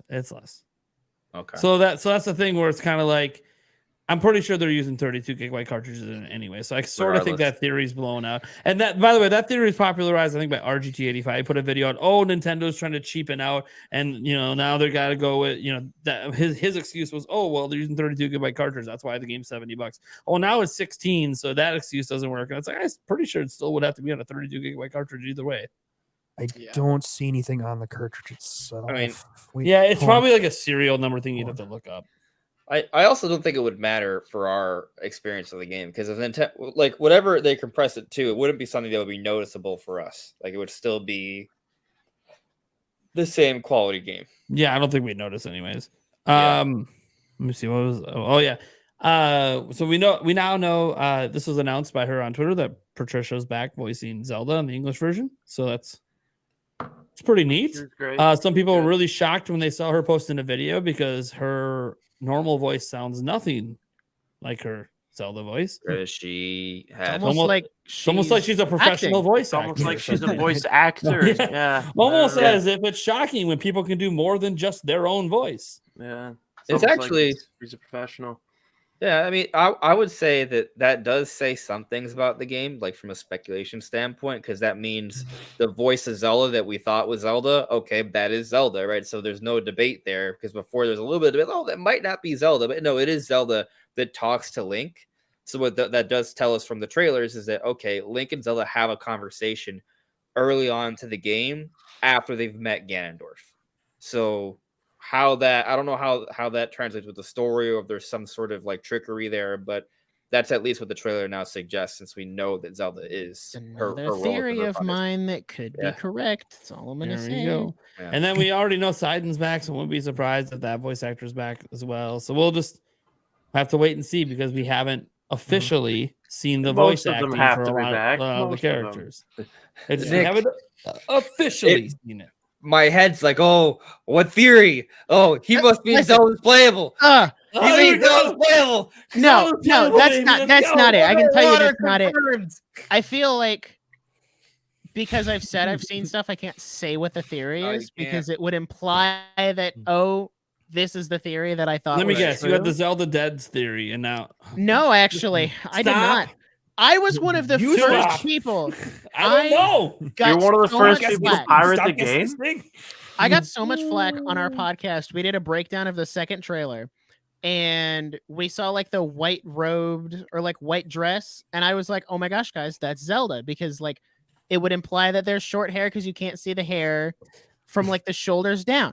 And everyone was like, no, that's not true. You're just like, it's just because you like Zelda so much. And then we got the third trailer and we saw Zelda in the dress, and I lost my mind because I was like, I was right. That's all I'm saying. I was right. So let's just say I'm pretty sure I predicted how the game starts and I got it right. I won't say anything else. And I'm very happy that I got it right. Alrighty then. There you go. So We're not talking about spoilers, by the way, right? Zelda's voice is that was official. Yeah, it says that was officially confirmed. Yeah, the voice. It's not a spoiler that Patricia's doing it. She announced it on Twitter. She got permission from Nintendo. It says it right in her tweet. You want to know what grinds my gears? When I talk about an officially released Nintendo trailer and like spoilers, Nintendo spoil it then. Yeah. Right? Here's the thing. Yeah, this is always my opinion. If Nintendo released it, it's fair game. I agree. I don't want to hear spoiler. You get mad at Nintendo, not me. I agree. Yeah. I do think it's if interesting. I talk about something that's in a trailer and you get mad at me, that's on you. I do think it's interesting. She waited what? It's been a long time. 2 weeks, 3 weeks since Matt Mercer tweeted that he was Ganondorf. Like they gave him approval to tweet that like the day after the trailer came out. Well, I think because he's a new addition, you know, Yeah. maybe they thought it might drive some excitement where it's like, oh, well, let's wait. I'll be interested to see if the I'm cast surprised list they've only will- had 2 people though, because like there's obviously more than 2 voice actors in this game. So Oh, you know what's gonna be nuts? I know this is not happening. I know, but I'm just gonna say it anyway. Watch the day one. Some random actor, not random, but some like a good voice actor comes out on Twitter. It's like, hey, so they just gave me a thumbs up. I can now say that I am playing the role of Link in Tears of the Kingdom. That would be so crazy. That's what I'm saying. Is like, how long until the credits at the end of the game leaks and they just say, hey, Link has a voice pretty actor, sure they're and already this is who out it there. is. I'm pretty sure they're already out there. Come out and be like, I may I'm or may the not voice have of seen the Vati credit. in Tears of the Kingdom, and we're The like, credit, what? yeah, I may or may not have seen the credits. I just like looking at who's involved in the game, you know? I'm just curious how big the team really is. So you Which is know- funny because this is just what they're giving credit to. They don't always credit everyone who worked on the game. So you know if Link has a voice or not. Well, I guess that's not Look, fair. we're Link not does, getting into Link does spoilers. have a That voice. would be Spoilers. massive spoilers. But yeah, I can't comment on any of this. That's like, damn it. I'm trying so That's the hard. best Oh, part tough. is like everyone else on my show has not looked at anything. So I can't even talk to them. Like we just did an episode on let's talk about like our final hype for Tears of the Kingdom because we recorded in advance. And I'm like, man, I know all this stuff from leaks and stuff, and I can't say anything because I can't spoil it for the audience and I can't spoil it for you guys. And you're saying, man, I really hope this is in there. And I'm like, I have the answer. I can tell you if it is or isn't, but I can't because you don't want to know. And it's Yeah, we have a Tears of the Kingdom spoiler area on my Discord server, and every now and then I'll pop it in there. Look, I just want to know this one thing. Anyone says more than this, I'm banning you right now. Wait for me to leave the chat, please. So I know everything I want to know, but then I keep coming up with more questions. Because when I find out one thing, I want to know another. Then I want to know another, and I'm like, no, Nate, the 12. Not that far away. Stop it. Stop it. I took just the tip of the drug. Don't take the rest. Okay, all right. I'm just The gonna day ask the this game question. leaked, I was like, Nate, dude, like, where's the leaks? Hook me up. I don't Yeah, feel like you were doing just some- straight up asking me for a ROM file. Yeah, I dude. was like, I'm dude, I don't feel like dude, searching no. around. I was at work. Dude, I was no, like, I come don't on. feel like searching around. And I just texted Nate, and he's like, let me just send you to the Discord. And I was like, all right, I went to that channel. I I'm not saw a doing couple it. things, and I was like, all right, I got what I wanted. I'm good. I'm out. Every day that passes, it's one less day that we need to wait. You know, like I like right now, you guys have information, and I know it's out there, and I'm just like, but I can hold out. I'm good. I'll make it to the 12. I can I hold mean- out because I have too much else going on. But right now, since I'm stuck in this conversation, I don't mean that with a negative connotation, by the way. But I just mean like because I'm here, right? I'm not gonna just bounce. It's like the information's like right there, so it's kind of right like, at the tip. It's right Like- at the tip, but like- you're just like, all I need is one word from you, and I So- got it. so I'm gonna basically DM you, like, analogy. full Imagine spoilers after this podcast. You can't look away. imagine you're in a room, a room. There's nothing in there, just the door behind you, right? No windows, just all 4 white walls by 6 by 6, very small. There's a small table, and there's a little manila folder right there. There's like a sheet of paper inside that folder. And all you have to do is flip open the folder to see what happens at the end of Tears of the Kingdom, or whatever you want to know. That's what I feel right now. Like, all I have to do is this. Know. It's like I wouldn't want to know the ending, though. Right? No, I don't. I don't want to know. Right? But I'm just anything you could possibly want to know. It's like, come on, guys, we're so close. We're skirting the line so much. Like, just give me the one word I want, but then don't give it to me. But I kind of want it. I've had to fight it because I'm like, I just want to know, like, what if it's just the beginning of the game? Like, just a little bit before we start playing. Like, how do we get to start playing? Look, and then I'm like, I don't want to know. I just wanted to see what happens if you fuse this and fuse that. So I had to sort through. Can I fuse the Master Sword with an apple? Look, I had to sort through 17 hours of footage to find out if that worked. And I just happened to keep watching at that point because I already watched 17 hours. The whole thing. You don't want it because I have seen some of the beginning of the game, and it is, you don't want to see it. Stop it, Darren. No, that's what I'm saying. It's like, from what I've heard, it's one of those things that I just want to be able to experience that on my own. But the patient is there. You do not want to see it. You do not. No spoilers, but don't look at it. How do you guys feel about the preview and how much they allowed them to show? Because they basically just showed the mechanics and the crafting. Do you think they should have had them show more? I mean, like I was saying earlier, I don't know why they're hiding the whole opening area. That's what I think. What the hell is so secretive up there? They just want the game to prove itself. They want to let the game speak for itself, and I understand that. It's a different approach than most video games. Would I like to see a little bit more officially? Sure, but reviews, we'll see plenty of them. Right, whatever their marketing approach as it is now, I don't really have a lot of problems with it. They're hiding things for a good reason. And we're all gonna be surprised and amazed, and we're gonna love it. So, are previews fair game here? Or are those kind of spoilers? Previews? It's official Nintendo. Official public information. Nintendo. Okay. It's all good. I haven't been able to talk about previews on our show because it's spoilers for other people. It's official. I watched it all. I loved it. I lost my mind when I saw they changed the inventory and now it's vertical instead of sideways. And I literally said it on a live stream. I was like, you know what they should add in Tears of the Kingdom? When my inventory's full, just pop up a menu that lets me drop something. Don't make me go through the whole hassle. I lost my mind when I saw you could do that in the footage. I was like, game of the year. Favorite game of all time. Hasn't come out yet. Well, speaking of that, can this game review as well as Breath of the Wild? Yes. Because 97.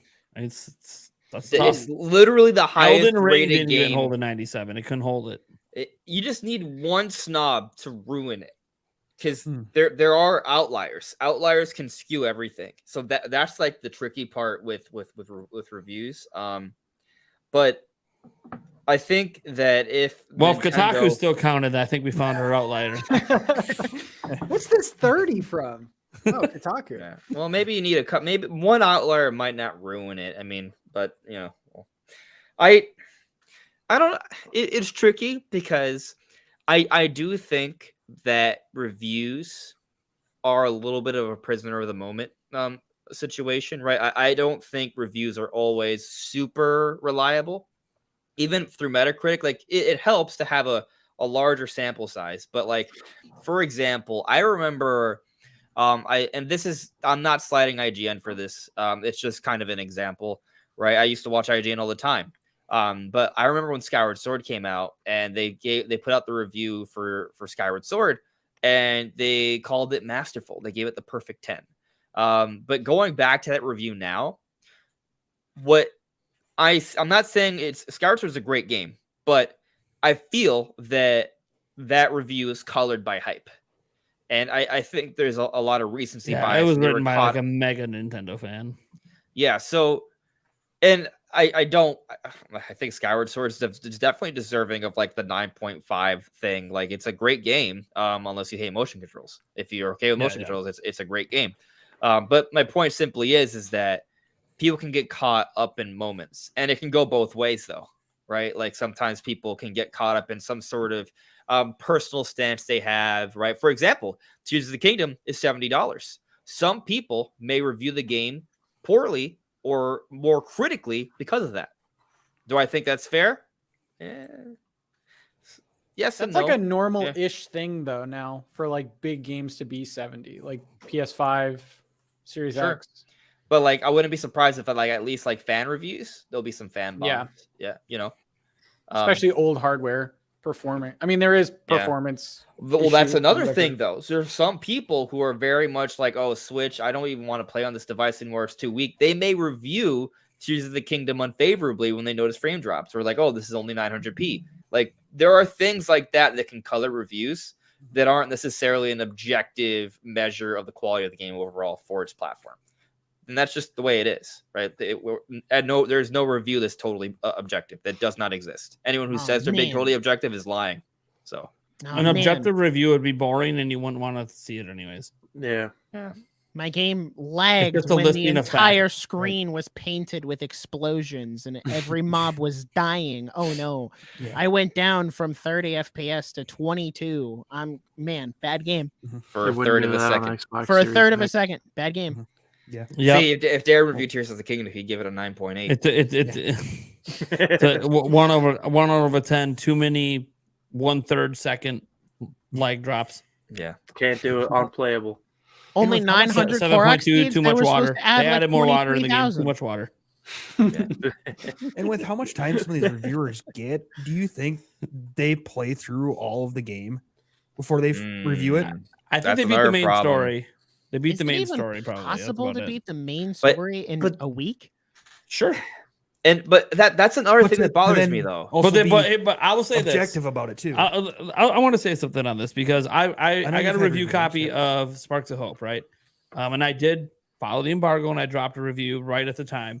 Embargo. I definitely played that game significantly different than I would have played it had I not. I was bum rushing.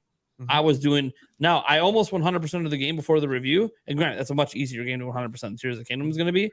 But I was rushing to get to the end, get to the end. Like it was playing it in a way that I would never play a first playthrough of a game, period. And I think that can affect your review. Like I sat there while I had all these notes and I was writing the review, and I just sat there and I said, okay, I need to step back for a moment and actually look at this game outside of the perspective of someone trying to speedrun your way through it to hit a deadline. Like, did I actually enjoy what I was playing, or did I maybe not enjoy it because of how I was doing it versus how I would normally play a game? And I think that with a game like this, which is so massive, one, I think they're having the game more than a week to pull the review off anyways. I think they were probably given 2 weeks with this one. It's still hard. It's still hard. I think most of the reviews are only going to beat the main story. And that's about it. They're not going to do everything you can do in the game. There's just no way 2 weeks is enough, I think. All right, let's just put this into perspective, okay? I feel like if you play Breath of the Wild right, in other words, you do the side quests, you don't have to do 100% it, but you kind of like... I don't know if there's a right way to play Breath of the Wild. What I mean is, going, covering a lot of what the game has to offer, getting almost all the shrines, getting all the being able to give a good, if you're talking about writing a good review, trying to give a good taste of everything the game has to offer. Yeah. That's at least 100-hour experience. Yeah, I would say. I'd say, like, yeah. You could, especially that first time through. If you want to lowball and say 80, then I honestly, if it took you 80 hours to beat Breath of the Wild the first time, I think that you did rush.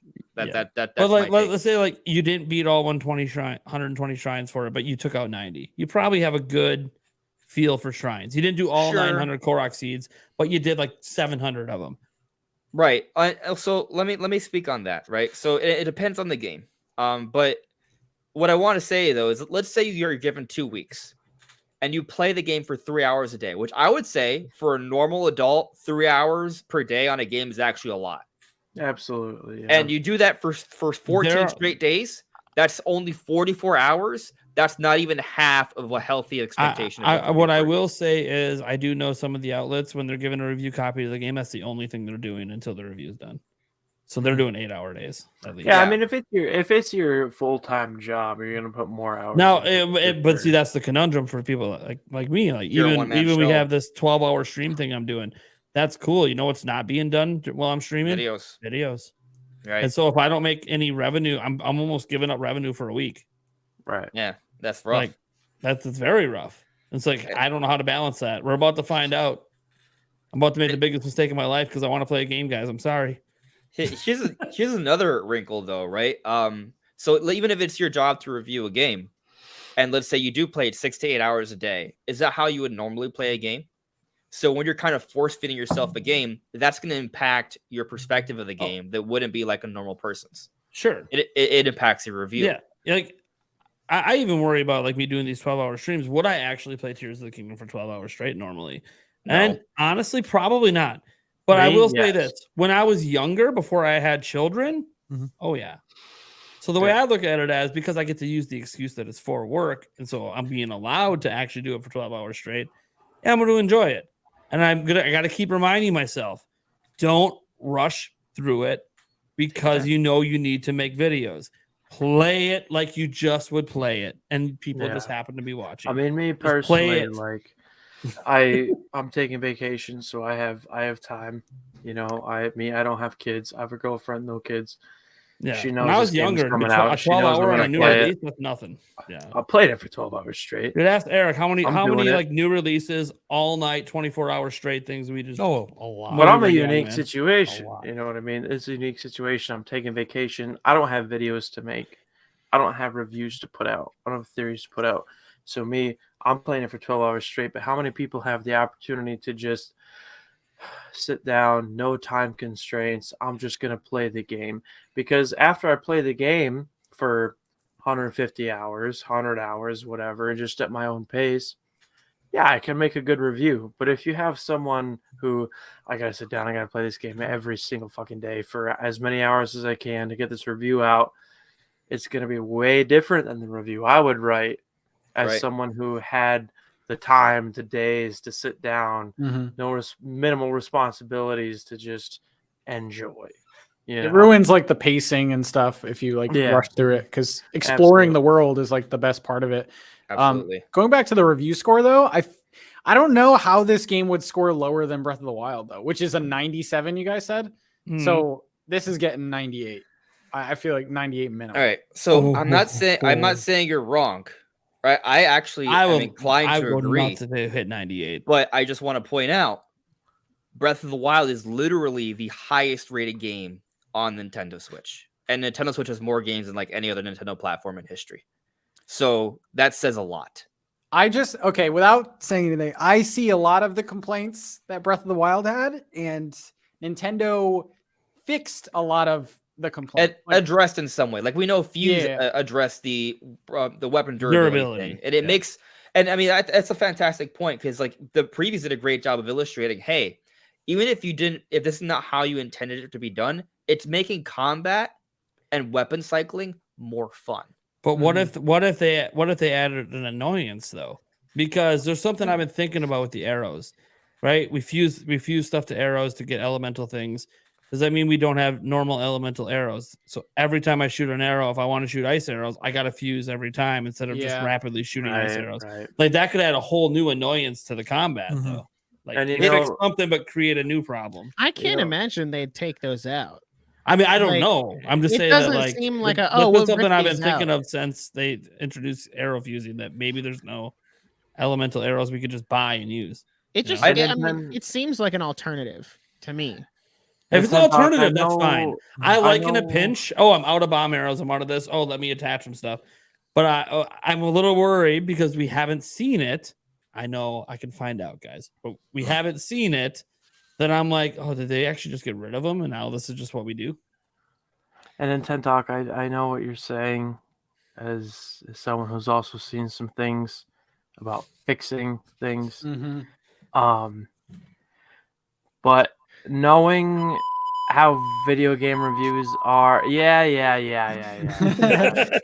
but knowing how video game reviews are and how reviewers are, people who have already played Breath of the Wild that are playing Tears of the Kingdom, they've already played Breath of the Wild, and their expectations might be everything's 100% better, everything's this, that, the other thing.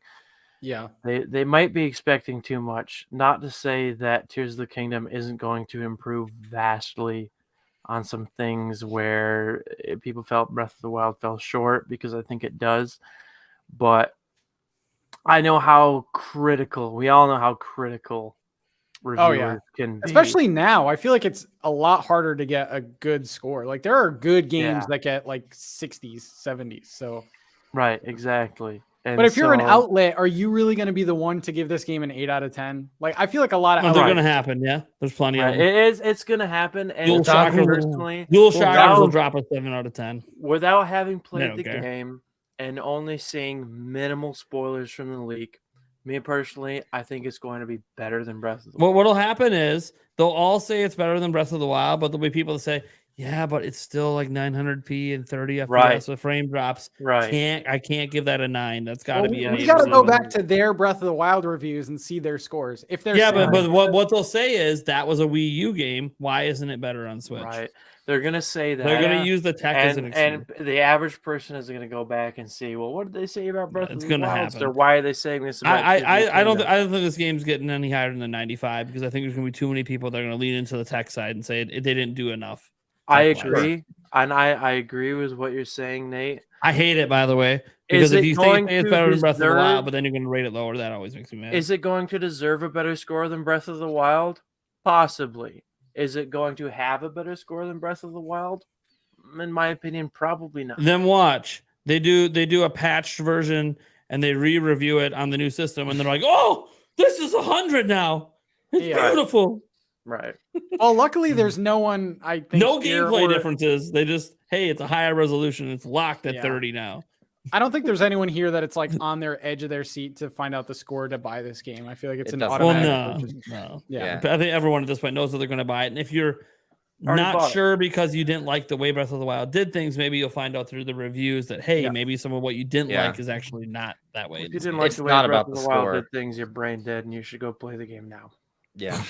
Well, as an example, like just looking at the trailers and everything, I feel like they're approaching the story different this time around. So if you didn't like the whole memory thing, then maybe and that's what turned you off, was having to search for the story. Maybe this game's different, you know. I still think there's memories, just not as much.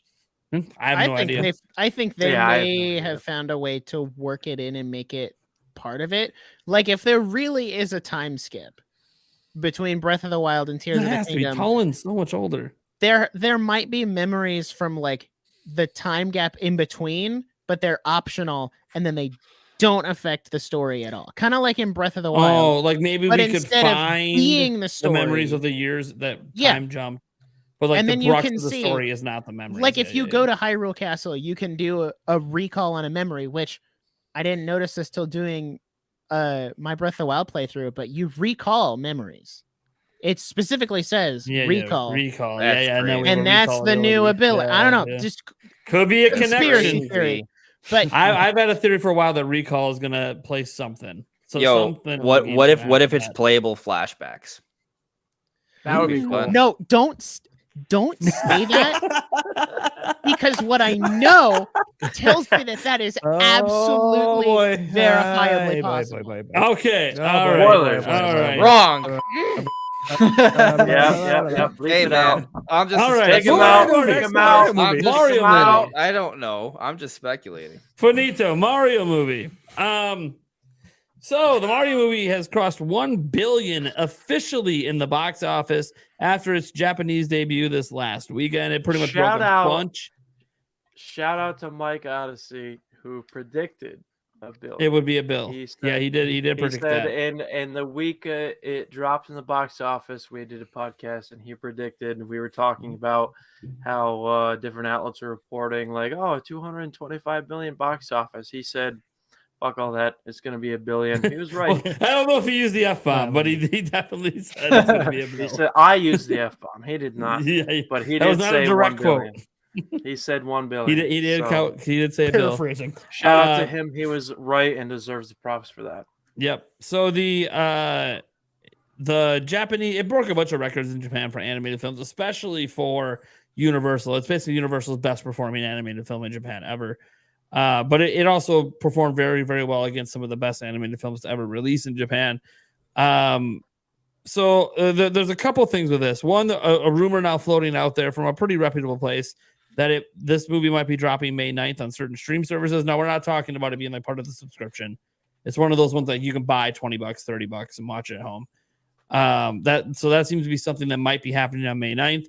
This is after the streaming and physical date were actually delayed, likely because of how well it was doing at the box office. But then there still might drop the super expensive version you can watch at home. So we'll see what happens with that. But what I really want to know is, how high do you guys think this can climb? It's basically in the top 10 animated films of all time, box office wise. How high is this thing going? 1.7. 1.7. You think it's got to get 1.7? So it's got to pass Lion King. Got to pass Lion King. By the way, we're not talking about the good Lion King. That's the sad part. Right, It shouldn't even count as an animated movie. But it technically is animated. That's the problem. But they're trying to mimic reality, and they do a pretty good job visually. That's not the problem with that movie. Anyways, the numbers I'm seeing right now is 1.056 billion worldwide. Yeah. So look, it's going to get 1.1, maybe 1.2. But how high is it going? Is it going to get top 3? I mean, if it's still climbing, I feel like they should just keep it in the theaters as long as possible, so they can just say, "Hey, it's the third best movie of all time." I think the at home, like $19.99 or $29.99, whatever they charge for it. I think that's more so to try to nab the people that just refuse. Yeah. By the way, 9 million people watched it on Twitter because the whole movie was accidentally put up on Twitter for a brief moment. 9 million. So 9 million people saw it on Twitter for free. Top 3 is not unreasonable. Yeah. Okay. Top 5. For reference, it's number 8 right now. Okay. And it's definitely going to get number 7 because Toy Story 3 is at 1.066 million. So another 10 mil. One more weekend, it'll be past that. Yeah. The question is, it needs to make 1.3 to break the top 3. Because Frozen is at 1.2. So if it can get up to 1.3, it'll break top 3. If it stays which in theaters, I think is realistic. I think if it stays in theaters for another 6 weeks, it'll get there. Yeah, absolutely. The question is, when are they going to yank it from theaters? Well, they yank it once people stop going, but people are still going. So I've talked to people that aren't necessarily huge Nintendo fans. I've talked to adults that don't play video games anymore, or such as my father, who recently saw it. You know, there's a huge audience for this, not just gamers. And no question, if it stays for like you said, Nate, another 6 weeks, 100% will reach the top 3. There's no way. I mean, it's just such a huge IP, and I don't care what the critics say. The audience is giving it such a rave review. Still has such a high audience score. It's such a high audience score. It's just going to keep going up and up and up. And you can watch it at home for $30. You know, how many people are going to know about that before they finally give out and go watch it in the theater? You know what I mean? Do we think it'll make it in theaters all the way to Memorial Day in the US, or will it be out by then? It's huge if it makes it till then. Because if it does, that's another good holiday boost. I mean, if the movie's making money, I don't see why wouldn't that make more sense for it to stay longer in the theaters? I think a lot of it depends on theaters for another month. How many big hitters come out between now and then that could bump it down where people stop going? I mean, Guardians of the Galaxy. Yeah, we got that one. We know that's going to be probably big. But is there anything else animated, like family movie wise, that's going to be like? Hey, I mean, since the Mario movie this weekend, I'm gonna go see Guardians of the Galaxy, and that'll be the first movie I've seen since Mario, and probably the same for a lot of other people. Also, fun fact: this is the first movie to hit a bill at the box office, period, across all movie types in 2023. I think it's the first one to do it since the pandemic, actually. If I remember It's Here's Mario. What about Avatar? It's Mario. Oh, Avatar did it. Avatar was the first. That was last year, though. Yeah. So, sorry. First in 2023. What about Maverick? Top Gun Maverick? Did that not hit? That was a bill last year. That was last year. Yeah. Yeah. Oh, yeah. Well, my first statement was I should have stuck with that. In 2023, it was the first to hit a bill. Right. Ant-Man and the Wasp came close, but didn't quite get there. I looked at a chart of Ant-Man like and Wasp upcoming Quantumania. movies for May. Yes, there's Guardians of the Galaxy, but from what the reviews are saying is it's not as much of a family-friendly movie as the other it's two more, were. it's a lot more adult, apparently. First MCU F-bomb, apparently. Oh, I'm so excited. I haven't seen anything They're just setting up the new Deadpool movie because I don't remember if I saw the second Guardians of the Galaxy. But my point being, the only movie on like an upcoming list that would take the family spot is the new. Well, I can't put air quotes, but it's the live action Little Mermaid. But that comes out Memorial Day weekend. So between now with Guardians of the Galaxy and then Memorial Day so weekend, it'd be like the only really animated film. I mean, there's maybe no animated films. If it makes it to Memorial Day weekend, I think it might give it a shot. Competition totally matters. One. And then in June, I think it's gone by June because in June you have I don't think it makes sense. Spider-Verse. Try to push the end of the month, but if they make Memorial Day weekend, I mean, I legit think then that this could be the number one overall. Yeah, which would are you kidding me right now? If you had told me 3 months ago Mario could be the number one grossing animated film of all time at the box office, I would have been like, you're so. And this is just the beginning. We're about to get a bunch more. Oh yeah. Because it looks like June is the. I mean, the when month. you have an IP as big as Mario, I'm not surprised. If you had told me that, 9 months ago that Mario would be this high on the box office charts, I wouldn't have doubted you. You wouldn't. I mean, have. hitting a lot a of bill. would. I would have. Hitting a bill. I always thought was a possibility, but like being the best ever. Like you're talking like, oh yeah, Frozen's a pipe dream compared to Mario. What? Frozen's a pipe dream compared to Mario? You're up there competing with the best out of Disney? Oh boy. They just have so much momentum. Like they open the theme parks. They have it's like Zelda all perfectly timed. Mario, it's almost like it's the right time to drop a new Mario game this year. I wish. Holiday though, I gotta have a lot of time to play Tears of the Kingdom. Oh New Mario. Oh yeah, it would have to be a holiday. Oh yeah, it'd almost have to potentially launch something brand new. Might get into that. Are we trying to transition? We're that's transition kind of like a segue segue to me. Yeah, we're gonna transition to it. We're not gonna talk crazy about a new system. I do want to do a whole dedicated podcast to that with multiple different things to do. Especially when we have more info. I'm waiting till we get past the Zelda stuff for a bit, get closer into the summer to drop a show on that. And then obviously when we actually get an announcement of something at some point, that's a whole nother thing. It's going to happen before. Trust me, we've been teetering on going all out Switch 2 conversation for like weeks. So it's got to happen eventually here. But let's get past Zelda first. I feel like we got to wait till we get like a big report. Yeah, either a big report or it just happens to be a really, really dry week. And we're like, all right, let's just do a big speculative talk now, and then we'll wait and see what happens in the future. Oh, I agree with that. I just mean like in terms of like the buzz, like people talking about it. Oh yeah, because no one's really talking about it right now. But that's also why I said let's clear Zelda. Yep, with Pikmin coming up as well. We got to make sure we get Pikmin some love in the show, but maybe multiple shows. I don't know. Maybe Pikmin's about to glow up and be a 10 million plus seller, and I'm underselling how popular it's going to be. I want to speak on that point briefly because it kind of correlates to what we were just talking about with the Mario movie. Because I feel as a longtime speculator on the optimistic side of things, I've always been like, oh, maybe Metroid will do better. Well, maybe the Switch won't do so bad, right? I know, and I've been arguing against you with Metroid this whole time. Well, I mean, okay, Metroid hasn't won that argument yet, in fairness, right? but at least with Nintendo as a whole, though, right? Like you kind of think about we touched on this last week as well, right? Like we think about what our expectations were for Switch before it came out.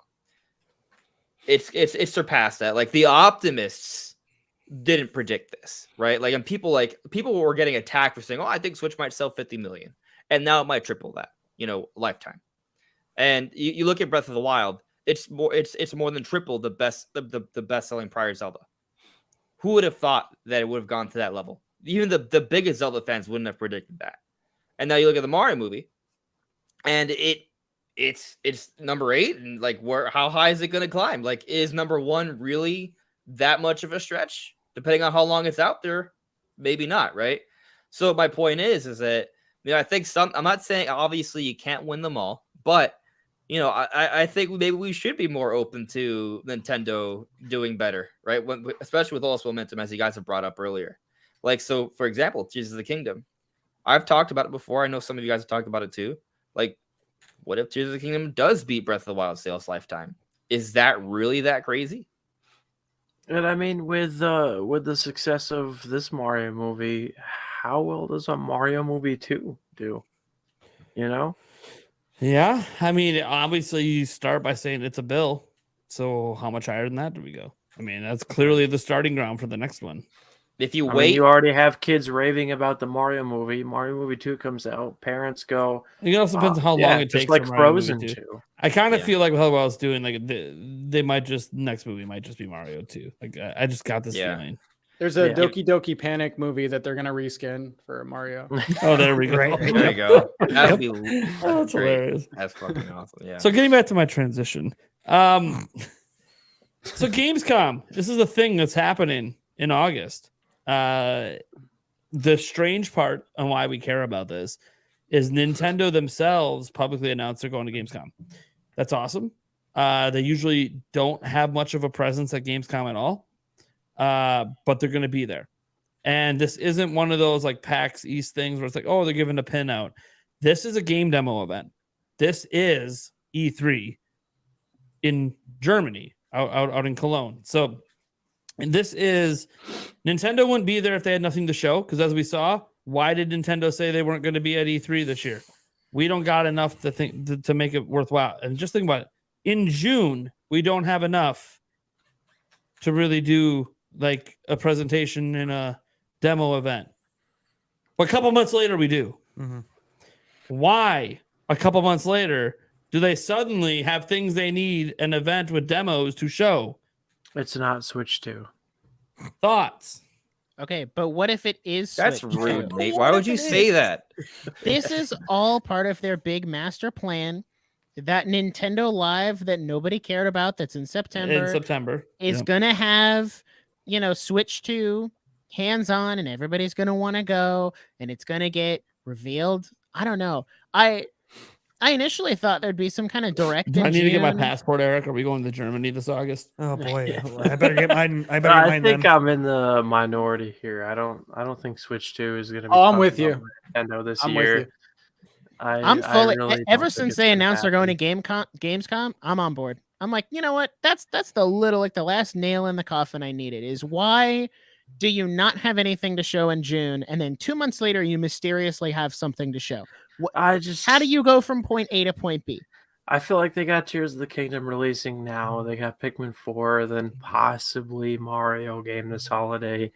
They're gonna milk the Switch this year, and then I think would they next drop- year we hear about Switch 2. Okay. So Darren, are you telling me if they I drop agree. a brand new big Mario game this holiday and they drop Switch 2 next holiday, what the hell's the launch game? Because they ain't gonna be Mario or Zelda. It's gonna be Mario. If it's gonna be Mario, then it has to come this holiday. if Darren thinks I Mario's might be the biggest Metroid fan on this panel, right? I'm Yeah, sure some probably. of you that like and I've seen a lot of people talk about Metroid being a launch title for Switch 2. which would be great. It's just it's not a not a It would be a mover. great launch title for a Switch Pro. technical. It'd be Yeah. a nice technical showcase. I Yeah, don't know that it moves units. I it would have to think be a it could Mario. Correct. Yeah, It's gotta be Mario or Zelda. Those are the only Right, two yeah. proven games that launched Nintendo systems well. Prime 4 will be Wii a good Sports. launch. Wii Sports Prime, notwithstanding. Prime 4 would be a good launch window game for Switch 2. Cross gen, Sure. like that'll work. Because Yeah, it it would could take like that showcase- slot like 2 months after launch. Yeah, like it could be like the good like Mhm. 1A, 1B, or 1-2. Yeah, punch, 1-2 like, punch, like- different audiences. Yeah. But if considering that Zelda's coming out now, it's Mario. Like that's just what historically like that's what it is. Either that or If I'm Nintendo's gonna Nintendo, flop. it's a smart business decision that your next 3D Mario game is If launch. Mario is their launch title for Switch 2 and Switch 2 gets revealed next year, there's no Mario game this holiday. So and I that's a wouldn't be holiday game because surprised. Pokemon apparently ain't showing. So what's Well, it gonna be? I Just wouldn't be DLC? surprised if we didn't get a Mario this holiday, but we got a next holiday with a Switch 2. I don't think it's going to happen this year. So, Do okay, you think Nintendo saw how well the Mario movie sold and said, we could bump up that new console and that new Mario game. We could bump it up. You 6 already months." locked in the manufacturing lines. No. I No. don't think that's how Nintendo's gonna no, do because I it. think they knew that the movie was going to do well regardless. I think Yeah, I think they had a good feeling. Yeah. So if they were going to take advantage of the Mario movie popularity to push a game and maybe a system, that was already planned. Mm-hmm. I mean, the idea of using a movie to push a system, I mean, they've never really done it. It's not so. It's more so. It's pushing the game, which will Well, then but you push think the about it, system. like technically at the moment for Nintendo, Switch isn't the biggest thing they got going on. It's the No. Mario movie. Oh, okay. Well, It's the Mario movie. Now when Zelda drops, that's going to become the big, because Zelda's going to make billions for them. So that's going to become the biggest thing. But in the moment, the Mario movie is technically the biggest thing they have going on. And then it's going to be Zelda. And then how do you continue momentum later this year? Well, Right. The system could potentially be that thing, because you have all this momentum to start the year and you end it strong with a new system. I know, Darren, you're on this train. Can I ask you, Darren, one thing? Why do you think it's not possible this year? Your question's interesting because you're asking me why it's not possible this Okay, year. no, He why thinks it's do you possible. think He it's just not doesn't going think it's to happen likely. this year? It's possible to happen tomorrow. Why I don't Go why on I the don't- technicality. He's pulling a Nate right I was now. gonna say he's pulling a you. Technically, Well, this is impossible. why I I don't say think plausible and implausible. why I is don't think possible and it's impossible. an Plausible. announcement. I don't think an announcement is likely this Sure. year, is because of money, profits purely. Tears of the Kingdom is coming out. Sure. Is going to be a big Switch seller, I Sure. think. Going to be a lot of word of mouth. Going to be a lot of kids getting a Switch on Christmas. But if you hear there's a new Nintendo system coming out that could hamper Switch sales this holiday, I think Nintendo is going to be smart about this and isn't going to talk about a new system until next year. You know, if they have a new Mario game lined up, if they have other launch games lined up, they're not going to talk about it this year and put a damper on their, big end of year holiday sales for Switch. I don't see it It happening. wouldn't be a damper because they would actually get more sales from a new system. The new system would sell out. So. I don't think so. I'm actually on Team Darren right now. I think we're gonna get a bad end of the year. Actually, June will give us the biggest tell because I think they'll have If they have an presentation. event or do Yeah. anything in June, I think yeah. the end of the year could suck for Switch owners. I think Yeah. it could, and not a lot of You people might get wanna- remasters that you get excited So about. F-Zero. Here's my counter. What does PlayStation do when they're about to launch a new system? Remember, PlayStation sells 100 mil every gen. They just keep releasing games. Keep They drop massive games in that final year. Yeah. That's what they do. They drop massive What games. is- Ghost of does Nintendo Tsushima, do that? Last though? of Us Part 2. Does Nintendo do that? The Switch No. will still have games. No, Nintendo actually lets their systems die and then they fall off a cliff and then the Right. next system fails. Right. But I don't think they're going to do that now. But their president has said we don't want to fall off a It's- cliff several times. It's This new one has management. not been. We have a business guy running Nintendo, and you're like, "Oh, sales." You're right, and they want to keep the sales going. They don't want it to die. This I don't holiday. believe them. I don't believe them. You don't think the new president's any different than the old? No, I don't believe them. I think the Switch is going to go out like the 3DS Interesting. did because the 3DS was still supported a couple years into the Yeah. Switch. Literally cross-platform play. We already know Nerd 2019. was hiring 2019 someone for cross-platform play already. In 2019, Nintendo was still publishing 3DS games. Yeah. Yeah. Switch came out in 2017. So I totally agree with Not that. like massive ones, Yeah. but they still had a couple Right. that still And, came out. and I think Switch could even, in theory, should last longer because it's even more successful. Right. Well, so maybe I also think that one thing we know factually is that Nintendo Research and Development out in Europe had a position open up for somebody to be hired for next generation hardware and Switch to handle cross-platform play. It's a factual thing. You guys can look it up. They're actually hiring someone for it, Yeah. which means that there's this idea that the next platform is going to have cross-gen play, just like PlayStation 5 and Xbox Series does. They're hiring Which means for Switch it might now. not die. They might keep some games cross-platform between Switch and the next system for a year or two. They're hiring for it right now. So do you think that warrants an announcement? No. They have a new position talking right about? now. It doesn't mean they haven't been working on it this whole time. right. But still, I mean, It's not like they created a new position. Someone might have left and now they need to hire someone else. I don't know.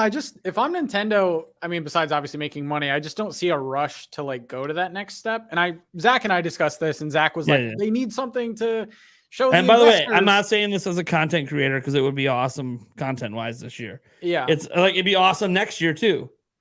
Yeah. It's awesome any You year gotta- there's new hardware coming. you gotta Some think people about think it. it's You got coming out in Tears- 2025 or 2026. You got Tears that, of the No, they're they basing can't go that on that the long. 10-year now. thing That'd be Nintendo rough. said. Hey, that's not my opinion. Yeah. You Yeah. got Tears of the There's Kingdom no way. right now, right? It's releasing in less than 2 weeks. You got Tears of the Kingdom right now.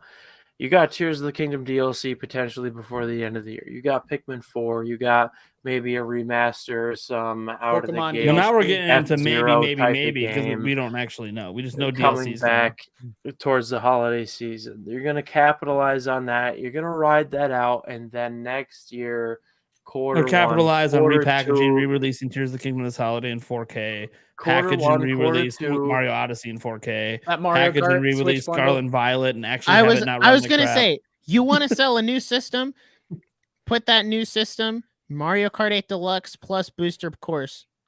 Bundle it all together That'd with be a cool. Switch. They can keep doing that Mario So we're Kart gonna bundle have they Mario love Kart so much. 8 Oh, on they- a they- third By system. By the way, Booster Course Pass is going to end well before the end of the year. That's what it We're- looks like right now. We're close to Wave 5 coming out. I mean, it's going to come out this summer, so that leaves one last wave. They're not going to wait half a year to release Wave 6. You'd have So- a complete set. Yeah, they To actually bundle they in went with from being DLC. slightly behind to being like way ahead on wave Like, releases now. Yeah. I see, Kind of like I Smash see DLC. Nintendo riding out the year through Sure. the holiday, and then quarter one, quarter two announcing a new console, quarter three, quarter four releasing a new console, maybe. You know what I mean? Sure. I really just see them There's riding out nothing the wrong end with of your the year. logic, Darren. You're totally fine. Obviously, I'm on team 2023 because I do think it's weird we know nothing after Pikmin right now. I think there's at least And a I direct wouldn't be coming. surprised. We Head know silent. we know a game demo presentation event before we know what actually could be there because Hey. everything's going to be out. Hey, Nate, can I make this point real quick? No, I'm not. all right, You're not allowed all to. right. I'm just kidding. Okay. All right. I'll just sit here and look kind of dirty. No, it's all right. Um, What do you have? Yeah. No, I just wanted to say that, first off, Nintendo hasn't been at Gamescom since 2019. And when they were there, they had the Switch lights on display. Yep. So I do think there is some reason to think that there could be some type of hardware, even if it's on a Switch 2, a revision is still plausible. Like if you follow Nintendo Switch, like a pattern of Switch release, it's Switch 2017, Lite 2019, OLED 2021. It's 2023. Like we might still get a revision. They might showcase that at Gamescom. But regardless, they still showcased a lot of new games at Gamescom. And aside from Pikmin 4, we don't got much. Booster Course Pass is for Mario Kart is winding down. Pokemon has Wave 1 of its DLC coming out for the holiday. We don't really have that much. I mean, Future Redeemed got rushed out. Prime Remastered got rushed out. So I at least I don't know if think, Prime Remaster's rushed out. I mean, in the sense that they shoved it into the same week as another game that was announced months ahead They of could have time. gave it The a same better way, marketing campaign. the same way they shoved out Future Redeemed days after Advance I'm Wars. so confused why Yeah. they did that. That makes no sense. I will say after the Metroid Prime Remaster, and then when they did it again with Future Redeemed, I sat there and I said, "Is Nintendo just emptying the cannon right now?" It feels like that, but at the very least, I feel like it's safe to say we're looking at a direct in June or early July, because there has to be games to showcase at Gamescom. Because would they Yeah. really go to or the Gamescom? directs in August before Gamescom leading Would in. they go to I think there's Gamescom gonna if be a all they last had was a bunch hurrah. of remasters, though? There's Like if gonna they were be a like, "Oh, last here's Twilight hurrah. Princess and F-Zero and another Metroid Prime game," like, is that worth going to Oh, Gamescom? there would be for? one. There would have to be at least one. I mean, you say bigger, okay? If it's not Mario, there's got to be something for the holiday that they would have to show off. You know, it could be as simple as another Luigi's Mansion game, and those did really, really well. So, I mean, that would be a pretty decent holiday game. I don't think we should be sleeping on the But- F-Zero game. Yeah, F-Zero. I mentioned DK that game? earlier. There's Oh, gonna be yeah, the some Donkey sort Kong of game been last rumored for a while stand. too. What if that's like, Yeah. hey, DK is going to be our holiday game? Yeah. Also, Prime 4 supposedly done already. Could be a holiday game. Yeah, that could be. It be. could be like. I mean, Yeah. I think if they paired like a DK in November with a Prime 4 in October, I mean, it's not. I mean, for a lot of people, that's a great holiday. Yeah. For Or- Nintendo, I don't yeah. know that that's like as much as like what a Mario or a Pokemon would do for them. But There's going to be a cap it's a good- to end quarter 4. And, I will say this. If a successor to the Switch was officially announced this year, I wouldn't be totally surprised. like I've obviously said previously, I don't think it's going to happen. I wouldn't be surprised, but I think that there's more left in the cannon that they can fire, where there's going to be somewhat of a finish to this year, where if no new hardware is announced, we're going to be fine. We're going to be fine. We're going to be satiated. We'll be hopping on the Emily Rogers. They have lots of GameCube remasters coming, and they're just going to... Right. It could happen. Maybe like Shoot 'em a out. casual game too, like maybe they throw a Mario Party. You out mean there? everybody's 1-2 Switch? Oh God, has that been deconfirmed yet, or is that No, still... it's a real thing. I know it's a real thing. Oh God, Like my own source. I would it's actually like done. something casual for the They're sitting on that game because F-Zero. That's casual. people didn't like that is not casual. F-Zero. Yeah, I would call that a casual. As long game. as they bring back the death wheel, I'm fine. Look, we need another Mario Dance Dance Revolution game. Let's bring it back. It's time. Okay, but what about Link's crossbow training? But this time it's based on Tears of the Kingdom instead of Twilight Princess. Tears of the Kingdom crossbow training. There we go. Yep. That Either would be that- That's the new one. I would kill for another Tomodachi Life game. I love that game on the That'd be great. 3DS. It's a perfect shoe-in for the Switch because it's basically just Nintendo Sims but with Mii's. I don't know Look, why if it's they not on just find Switch yet. somebody else to make Mario and Luigi again. Please. That'd be great. It's Yeah. too late for my Street Pass streams on Switch. That's I mean, look, if you Street talk Pass to Switch hey, too. Darren, here's a throwback. Remember Xeon? Oh yeah. Yeah. Okay, he works at Nintendo Life. Mhm. He's keeping Street Pass alive. He brings his Mhm. 3DS everywhere and Yep. talks Is about it? it on social media Yep. nonstop. No, I about how have many seen Street it. I Passes saw it he on still gets. Twitter. Yeah. I saw it. Yeah, I he see was it on Twitter. he was disappointed at PAX that That we I didn't didn't have a have it, yep. 3DS with me. Yes. And I'm like, dude, I sold yep. that thing to get a Switch. I haven't played 3DS in forever. Yeah, rest in peace 3DS. Rest in peace Street Pass. Sad it's not on Switch. Switch 2. Mhm. Let's do it. Yeah. Switch 2 could totally bring back Street Pass and Miiverse and totally do it. It'd be Here's great. a- They'll Here's a never do casual they'll game never do idea. Miiverse again. They'll never do that again. All right. Tell me who wouldn't buy this. Me. Wait. So you know the mini games in Pokemon Stadium? Oh, if they just- definitely me. Oh yeah, those are the bomb. Yeah. What a Pokemon party. Like Pokemon Party. That'd be amazing. Pokemon party. Poke that Party? would be so sick. I would buy that twice. I will say, if you guys have never if you haven't played Stadium, what's wrong with you? It's on NSO right now. But Yeah. if you go play Stadium Coliseum, the mini games in those games are people always say, "Oh, I don't play things for mini." I'm telling you, they're that good. They are some of the best mini games. Like they're the kind of thing that makes you wonder why Mario Party games can't seem to come up with as good a mini games as what Dude, these games did. a Pokemon Stadium 3 with like the new Pokemon would hit. I think that would do really That would well. slap. Yeah, Stadium 3.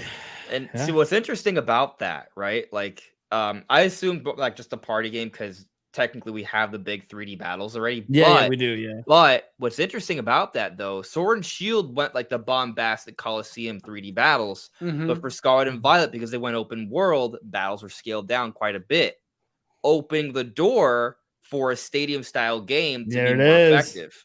There So- it is. That'd be great. That'd be I great. love Dude. that. Maybe. Stadium Coliseum are great. I don't know what they call this one, but dude, let's go. And it wouldn't be a mainline Pokemon game, but it could still kind of satisfy that without taking away from the DLC. Yeah. We got to link back to this You episode know, when it gets revealed. There is a and- possibility. We're forgetting the ultimate possibility. It's an already announced game. Detective Pikachu 2. Yep. It's already announced, and we've heard nothing since they announced it. Saving it for Switch But they 2, never baby. canceled it. Switch That would 2. be such a lackluster announcement, though. Like, I don't. I get wonder. it. I also think I wonder if they're waiting for like the movie to get like a full announcement confirmation because now apparently that's getting back in the works now. That So like makes we more want to pair it sense. with the movie maybe. It could be done. Yeah, might be sitting I on think it. they might be sitting on it waiting for the movie to Makes get sense. announced, and then they'll kind of piggyback off each other probably because I bet you they think the game will sell better if they could tie it to the movie. At least to the movie release. I don't think the stories are going to be the same, but Do yeah, we think that they would do make Mario sense. Party DLC or are we way past that? So, Like for new for maps? Superstars, Yeah. I think we're past that. probably past that. They made one I don't every want year to. on the I don't want to GameCube, say that so- because it's a really good game. It is such a good game. Like the prior one sold really, really like way better than Superstars did, but Superstars is the better game. Yeah. So I don't. It's What are Superstars you has gonna been do? out for less time, so yes, but it even had even sold less at launch. It sold less 6 months later Yeah. than the prior game did in 6 months. it is so good. And the thing is, they added online. They patched it into the other one almost as a test. And now I think a lot of people that has it. Oh, you added online. Now I don't need the new one. And I can get the old one for cheaper pre-owned than I can the new online one. they added was horse crap. I'm just throwing that out there. It was not good. The Superstars online is great. They definitely gimped the online when they patched it into the other one, but still. I think we've missed the boat on Superstars DLC. It's kind of like saying, oh, are they going to start giving us good updates in Animal Crossing right now? No, the boat's gone on that. They're done with Animal Crossing. They did the big DLC pack, and I'll give them credit. Too soon. It's too soon. The DLC was good. The DLC was good. It was great. It was even a little bit better than I thought it would be, even though it was kind of built on a prior concept. It was still really damn good. But it was kind of like, but then that was it. We waited all this time. Sad. We got the DLC, and then we're just done with you. Like as the Animal Crossing fan, I mean, to be fair, New Leaf is to be fair on this. New Leaf is what set the expectation so high. New Leaf is the better game. New Leaf is the better game. 100%. New Leaf is so much add terraforming to New Leaf, and might be the perfect Animal Crossing. Absolutely. Are you about to say GameCube? No, throwing that up. No, Detective Love Pikachu GameCube. sequel takes a big step forward. Yeah. Today, they found their director. Oh, they picked a director for it today. Cool. So yeah, I knew they were like I knew they were almost still done. going. Yeah, it was canceled, but then they IMDb has expected release of July 26, 2024.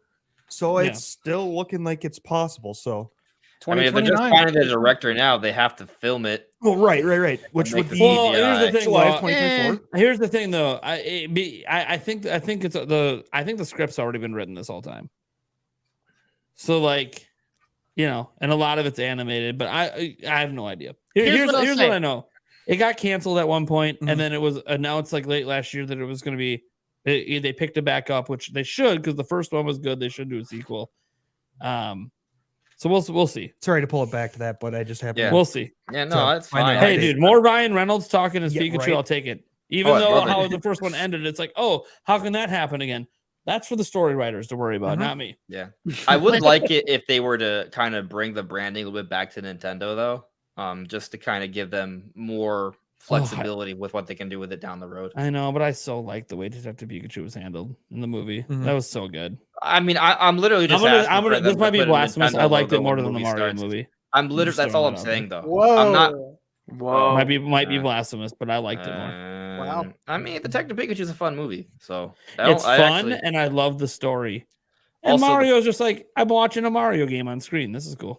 Well, Detective Pikachu is a love letter to Pokemon fans too.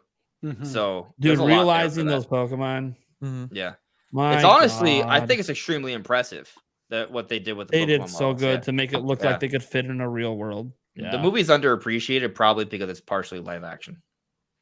But that's what I love about it, man. I know. But think about it. I know animated always does better and stuff typically with video game things, but I can't help it, man. That's exactly I love the live action. Keep it going, man. This is it's like what I want them to do with Zelda, but we're not going to get that with Zelda. It's going to be animated. The way Mario's going, they're just doing animated moving forward with everything, I bet. I know we have hopes for some certain IPs to maybe try a live action series or a movie, but on the release of Detective Pikachu being prospectively July of next year, as someone who went to film school and knows the whole process, a 14-month turnaround is not impossible. It just might not be the best. I think that was probably based on prior, because that's IMDb. It's probably just like based on. It could still definitely come out in 2024. It was probably based on a roadmap that they had when they announced last year that they were going to start working on it again. They're like, oh, last year, but then they didn't have a director till now. I kind of think that if it comes out next year, it'll be closer to holiday. Yeah, but that seems much more likely. Yeah, but we'll see. I have no idea because if the script's already done, that's obviously half the battle, and then it's just all the filming and animation. So yeah. I mean, I don't know. I don't know if they're bringing back like the same people, so they know who the cast is going to be, or if they're going all new cast, all new story. I have no idea. Yeah, I want to take this conversation a little bit back. It's still somewhat related because we're kind of talking about all these different things, like the movies, Tears of the Kingdom. Well, I mean, what the hell's happening at Gamescom? I mean, something. Right. Well, so the point I want to make though is just that you look at all these things. Nintendo's building momentum, And I think that something Nintendo has seen is that by maintaining momentum, by having consistent releases, they've seen greater success than ever before. So I'm of the mindset that regardless of when Switch 2 comes, be it this year, next year, or beyond, Nintendo's not going to stop coming out with games. There's not going to be a big drought. Maybe there won't be like a super ginormous AAA game, but they're going to have a lot of their B tier titles leading up to release. Like they're not going to just stop. So and then like the Switch, like we in Nintendo Talk, you talked about it earlier. Like there's going to be, regardless of when it comes out, Switch is going to stay relevant for a few years afterwards. So they're going to coexist for a few years. In fact, it makes sense to do that. It kind of goes back to like Nintendo's third pillar strategy. Third pillar will come out the DS, right? And it's just like, oh, this is our third pillar. We're not phasing out the Game Boy Advance, except they were. And it's just they just want to make sure the DS would be successful, and it was. So when Switch 2 comes out, maybe they don't even call it Switch 2. Maybe they kind of are loose with the marketing because maybe they'll just treat it like a Switch Pro if it flops, and then 3 years down the road they have something else that takes its place if it flops. I don't think it will, but you know, they'll be careful about the marketing, and regardless, I think they're just going to maintain momentum. So good games are coming this year. Yeah. I mean, if you Zelda's coming next week. If you look at the end of the 3DS though, they were getting a lot of like Epic Yarn remake and Yoshi's Woolly World remake. So it's going to like start slowing down in that way. There's still going to be exciting games. Like you might get a Twilight Princess or something like that. But yeah, I don't think you're getting like your Pikmin 5s or, you know, crazy. I don't even know if we're going to get a crazy Mario game. As weird as that sounds, I think that you have to save that. Like you need to launch it with something. Maybe. So. Yeah. Again, it's tough. I'm team new hardware 2023. So that's what's happening. It's going to be a huge. You're fully committed? Fully committed? I'm on board. It's happening. I'm fully buying into the Nintendo president's words. We're not falling off a cliff. We're going to stay high. To stay high, the president's talking last meeting. Hey, we're trying to sell people their second and third Switches now. Like, okay, so you've admitted you hit market saturation. So let's go. It's time. I'm in. I think this event in September, whenever it is, like Seattle, is going to be super casual. Like, I think people heard that E3 was getting canceled, and they're like, "This is the new E3." But I think you're going to be playing like Splatoon 3 there. Like, I don't. Darren, I'm going to need you to write down all of your negative points for why it won't happen, so then I can make a video countering all those points and just go. Switch 2 is happening this year, and here's why. I'll do and that. I'm going to get blasted in 6 months when it doesn't happen. But I'll do that. I'll take the heat. I'll take the heat. I like that video idea. I'll do it. But I need the counterpoints because it's hard for me to come up with the counterpoints. So, all right, I will do that. Remind me tomorrow, and I will write it up. Well, so keep this. This is a good this is a good one to try and counter. So the Pokemon DLC was leaked by somebody, right? Yep. They fully detailed it, and it was all correct. There's no room for error. It's all correct. Yeah, every part of that Pokemon. And it included saying that a graphics patch is coming for Wave 2, which is coming out this winter, which would be December to like March-ish, right? Yeah, but that comes with graphics suck. Well, a graphics patch for a next-gen Switch, to be clear. He said for a next Switch.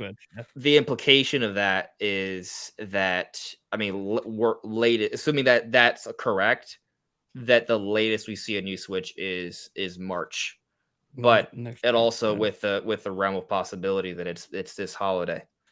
And what's that's the only real like rumor out there that seems legit, and that's the only part of the rumor we don't have confirmation on. Yeah, and there's a little bit of an extra piece to this. We haven't supposedly it's the same person, but there's like a little bit. Oh the whole hashtag thing. There's some hashtag stuff that makes me kind of take this with less credibility. But they supposedly said something else under a different alias. But they tried. It was on 4chan. So when you reply again on 4chan, everything looks different every time because it's all anonymous. Everyone knows how 4chan works. You can post on there twice and no one will even know you're the same person. So. But anyways, they said a few other things about the Scarlet and Violet DLC, and that information was not intentionally corroborated, but corroborated by a common known leaker for Pokemon known as the Riddler or the Coup, who gets anyway. It's a rabbit hole, guys. Point is, this person is very well known in the Pokemon community for Yes, getting he is. everything right. They more like hint at things. Yeah, that's why it's called the Riddler. Right, They make you guess, but Yeah. typically it's heavily hinted towards something specific. Yeah. Yeah. So, anyways, point is that this leak hasn't been disproven, and in my opinion, what was shown is not the kind of thing that can just be guessed. And I understand there are so many guesses out there that eventually some of them are going to be somewhat right. So, like, there's that. You have to Yeah. probably see it yourself. It's like, But anyways, all the Nintendo Direct leaks. Yeah, someone might guess half the stuff, but then the half the wrong. Yeah, they just made it up and they got lucky. yeah. Mhm. Or when they're like vague to where there's like room for interpretation. No, Yeah. this wasn't vague. This is like, no, this was exact. yeah. Like, Yeah. Well, how much time do they need from announcement of the new console to it actually releasing? Was that like 2-3 months, you think? Would that be too soon? I think Nintendo has proven that 3 months. they 4 can months. have a short interval if they really Yeah. wanted. So a January reveal and then a April release? I mean, they sort of did that with Switch. The difference being, one, Wii U was a flop, so it didn't matter. Yeah, they about, announced it in October and then released it in March. So well, it was they about 5 months. teased.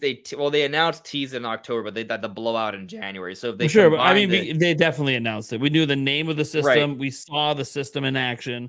We saw Mhm. games on the system. We technically saw the tease of the Mario game without knowing what it was. yeah, but I don't think they can do that this time because why would you announce a system when you're trying to sell something else for the holiday? Which Or- is why I think it'll yeah. be for the holiday. But they Yeah, could announce but it Nintendo just does whatever the hell they want. To be completely clear, they and made that it pretty still obvious. works out because they just have Yeah. all this momentum. They 133 years and counting. They just keep Yeah. going. They could announce it in June, and then just like it doesn't have to be announced in August just because they're at Yeah, it doesn't Gamescom. have It to. could They- already be announced, and like, oh, that is very clearly, obviously, Yeah. what they're Yeah, but then showing it's like, you. oh, if you're announcing in June, then why couldn't you do E3? Like, look, here's the deal. Just because we're announcing in June, our game demos weren't going to be ready yet. So we're announcing end of June. Then we're going to say, hey, demos at Gamescom. Here's like our holiday. Here's I Or mean, maybe they a little used roadmap. codename NX for a while. They could be like, "Hey, we're working on a new system, codename whatever." Oh, here we go. Yeah. You Drop the and code we'll names, be- the old we'll be school code reporting names. on the codename system. You guys have for heard a of year NX. before it releases. Now I want you know? to meet we. I Yeah. feel confident in saying this much at least. This I'll say with confidence. I mean, I don't know for a fact, but You're I confident. think if this was old Nintendo, we would have known the code name already. Yes, if this was Iwata's Nintendo, we Oh, probably yeah. would have heard of it. Now. Yeah. Yeah. He would have We're- just said it at a financial briefing. We're Just in some we're shit in about that it. range already. We're in that range, which is still like a 2-year range. Iwata but, gets like, too excited for new hardware, so he likes to put code names out there super early. Yeah. We probably would have known the code name like 4 years ago. Yeah, it's going to be it's the SW. Does not just mean Switch. No. No, it's just the SW. What does it mean? I have no idea. I mean, Yeah. maybe them not having anything to show in June was also just a convenient little excuse to get out of E3. Like maybe they just think didn't so. want to go, Yeah, that could be. and they were like, Well, I we also- have nothing. I think there's also one of those that if Nintendo, because Nintendo has contact with all these companies because they're always in their Nintendo Directs, maybe they just said, hey, are you going? Hey, are you going? And like it was kind of Ubisoft was like, if you go, we'll go. And all the other companies were like, fuck no, we're out. Yeah. Nintendo's like, well, we got nothing to show. All these companies are out. So I guess we're out too, even though, hey, we might have done a Right. new system and this could have helped revive E3. You know what? No one else really wants to be here. So I think we're just going to pass. Here's a simple little consideration. It could be as simple as Nintendo wants to announce their games and their system when they want to. Sure. By being at E3, they have to do it like at the beginning of June. And if their timing is, hey, we have Gamescom in August, we want to announce this beforehand, but not 2 months beforehand. Or maybe You we may- don't want to announce it like, hey, let's get people excited. Then also, hey, let's also get buried by big, massive games being announced by Xbox and Sony at the same time. Sure. They want to control their messaging. They want to be careful about it. Because they're like, oh, and- we have yeah. Mario. And everyone's like, oh, that's super exciting. Yeah, but now everyone's talking Final Fantasy 16, Spider-Man 2, Starfield. And no one really made like they want their own window, maybe. You Right. know? But the counter argument to that though is it is because they want to control their messaging, but it isn't. But it's not because they have a new system. It's just because the games they have are good, but it won't make them look good at E3. So it might be, hey, we got F-Zero, we got Metroid Prime 4, and Tears of the Kingdom DLC. That's it, right? Like, and maybe I don't know, Pokemon Party. That's definitely a rough rest of the year. Well, I mean, that's a rough rest of the year. Look, I like Metroid Prime 4. I'm really excited for Metroid Prime 4. I'm just saying, like, if that's the big game to carry. What if Metroid Prime 4 had online multiplayer, which I wouldn't want, but for mainstream, it's not unheard. It's not unheard of with Metroid 2. Yeah. They Prime Hunters and Prime 2. Federation Force. Yeah, and also based off all the talent they've Federation hired. Force is actually a pretty good game. Yeah. Oh, it's a great game. It was just totally mistimed and when they were doing that, or it shouldn't have been a Metroid Prime game. Mistimed, but a good game. Yeah, gameplay was great. It's just I don't think the 3DS is the best system for it because of the online. I also think it's just a Federation Force is timing. on the same level as Triforce Heroes for me. I love Triforce Heroes. Yeah, I love Triforce Heroes too. Yeah. It just it didn't hit for people. I loved it. Well, Triforce Heroes proved that most people don't have real friends. Because that's when that game's at its best, not when you're playing online with people who are just dicks throwing you off all the time. Yeah. So like Triforce Heroes is great if you got friends, and what it proves is what we really don't. And then Federation Force, I think it's just a missed time game.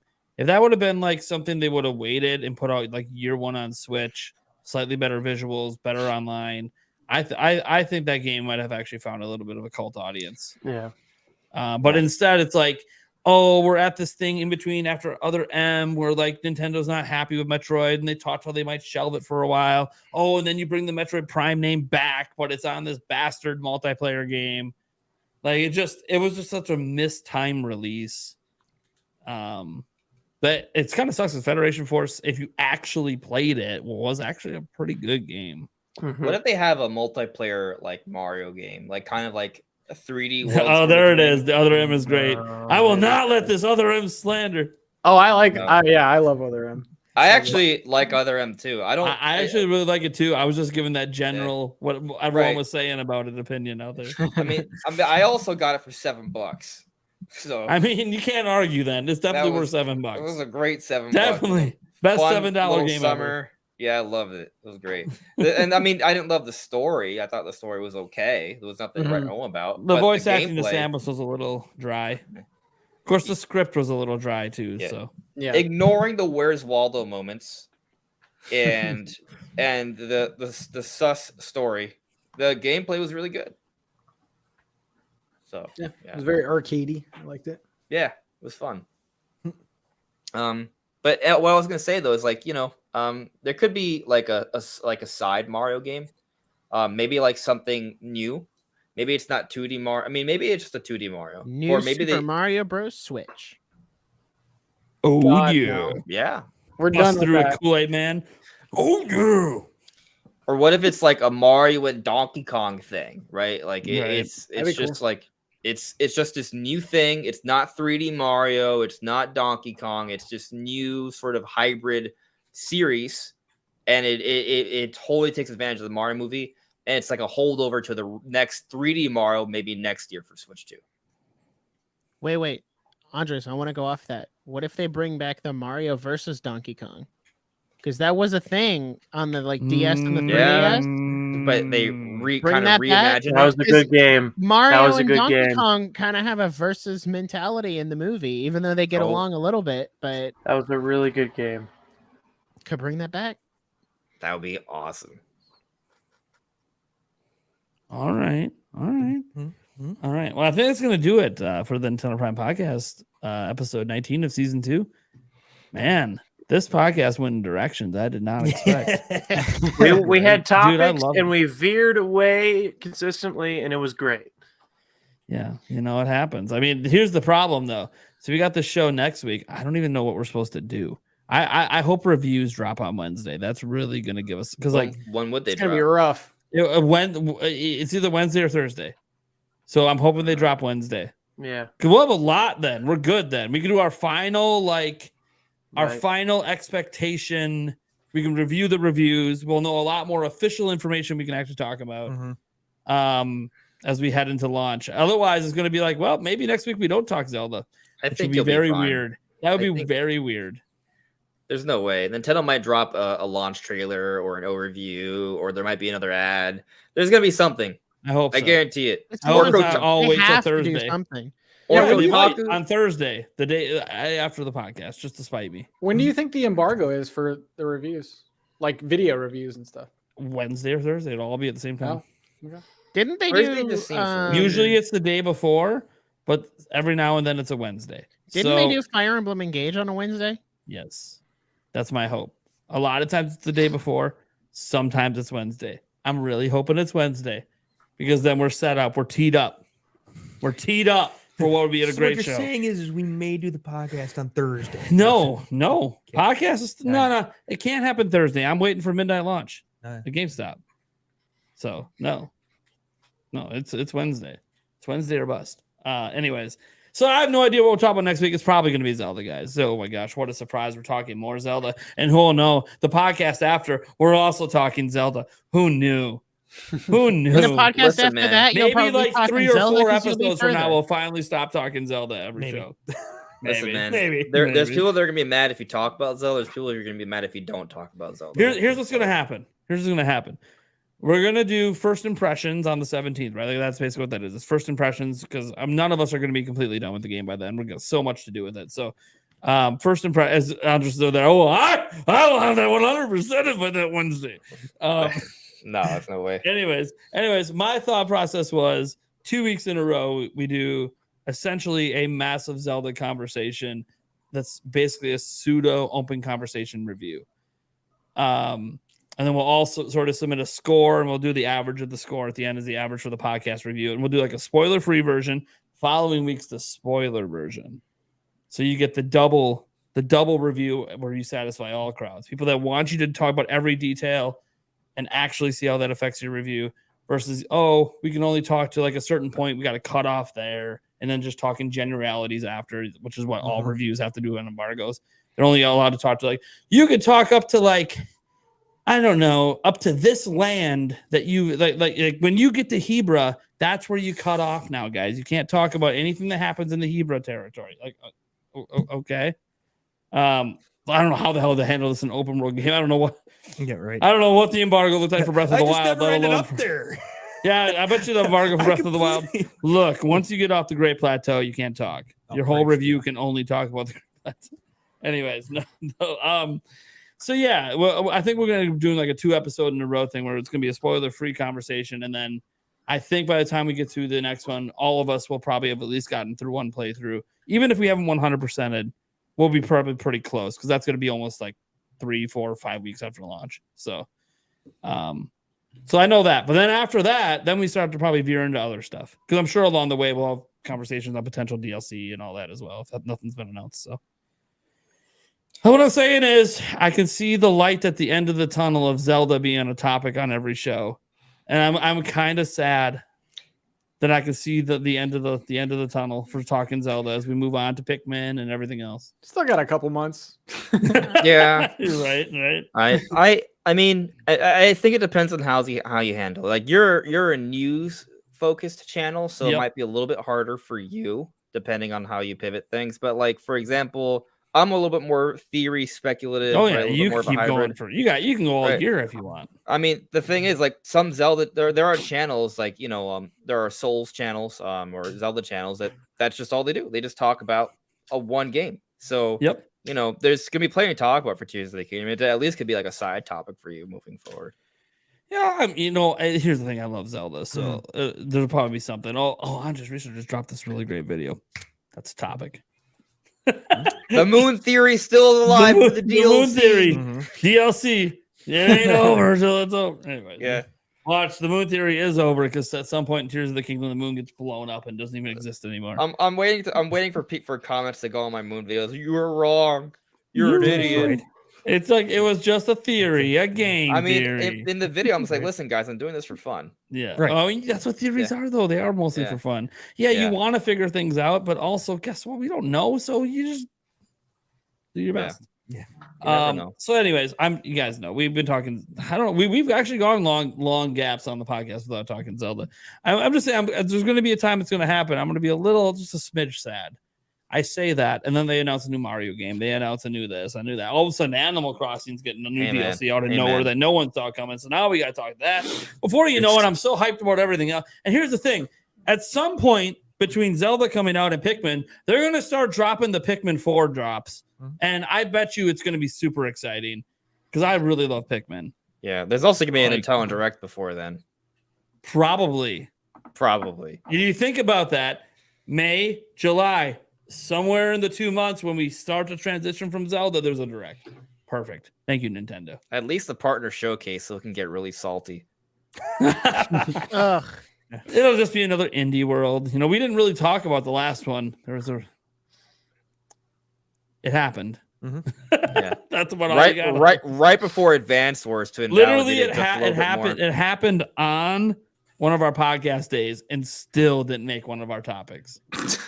So it made it in the quick news segment. It was in the quick news segment. So there was an indie world today, and here were a couple notable games from that. Moving on, literally nobody wanted to talk about it. It's just all right, cool, it's fine. We got actual topics we want to talk about. All right, guys. Thank you so much for tuning in. Let's see what our guests have going on and where you can find them. Let's start with our first timer over there. Maybe the last time after this show. Nintendo Talk. What you got going on? Where can they find you? You can find me everywhere at Nintendo Talk. Today I was called a Zelda tuber, which I don't know how I feel. How does that happen? Yeah, I don't know. Well, I mean, you've done how many Zelda videos in a row? I know I'm on a streak at the moment. 10 in a row. Yeah, I'm on a streak right now. Yeah, I'm doing daily Tears of the Kingdom hype content. Basically, I'll do a review. I may or may not be playing it tomorrow, but yeah, I do daily videos, so you can check that out. Subscribe, hang out. Did you just drop you have a review copy? What are you talking about? I didn't say that. I said I do a podcast. That's what I meant. Yeah. Oh, that's what you meant. I heard I'm going to be playing it tomorrow. That's what I heard. I didn't hear that. Yeah, I heard I'm dropping a review. I'll be playing it tomorrow. That's what I'm just saying. No, I didn't. Oh, baby. Did he just leak that in the show? He's got a review copy? I'm not even sure NDA wise you're allowed to say that. All right. Well, we'll know if we never hear from him again. Yeah, we'll know if the channel's nuked tomorrow. If you drop the review on Friday, it doesn't matter. Yeah. Next Friday, not this Friday. Yeah, next week Friday. Yeah. That's true. But I mean, if he's under him, he'll just drop it at the embargo. Why wouldn't he? I'd do it. If you're not special to get a review copy, then you should be on Twitter complaining about it. Yeah. To Nintendo, saying that they are unprofessional and unprofessional and insincere. And they're coercive because they won't give you a copy. And they stole your lunch money. Literally 1984. Yeah. Awesome. Yeah, you guys should go check out his channel. He does awesome stuff. I'm sure we'll be on many other shows and crossover content at some point in the future. Let's see. We got Eric below him. How's it going? Good. They can only find you in two places. Where are those two places? Here and Twitter. Yeah, buddy. Yeah, on your channel and on hey, Twitter. you almost have 1,000 followers on Twitter. I noticed. Yeah, I think so. Let's go. Let's get Eric to 1,000 followers on his one tweet a year he makes. Let's do it. You know what the tweet's probably going to be? A retweet of all your tweets. A retweet of all my tweets. Or he'll someone makes fun of me, and he'll respond and do a thumbs up. Yeah, pretty much. I think Eric should make a tweet right now and just do Zelda. And let's just see where it goes. It's just Zelda. Dude, he does Zelda and watch all 900 something of his people just drop the like. It goes viral. Talk about how his quarterback went to the Jets. Ooh. Yeah, he doesn't care. He's glad. No, bye. Thank you. He's glad. The Jordan Love era is here. I maybe hate's a strong word. Strongly was ready to move on for a few years now. Yeah.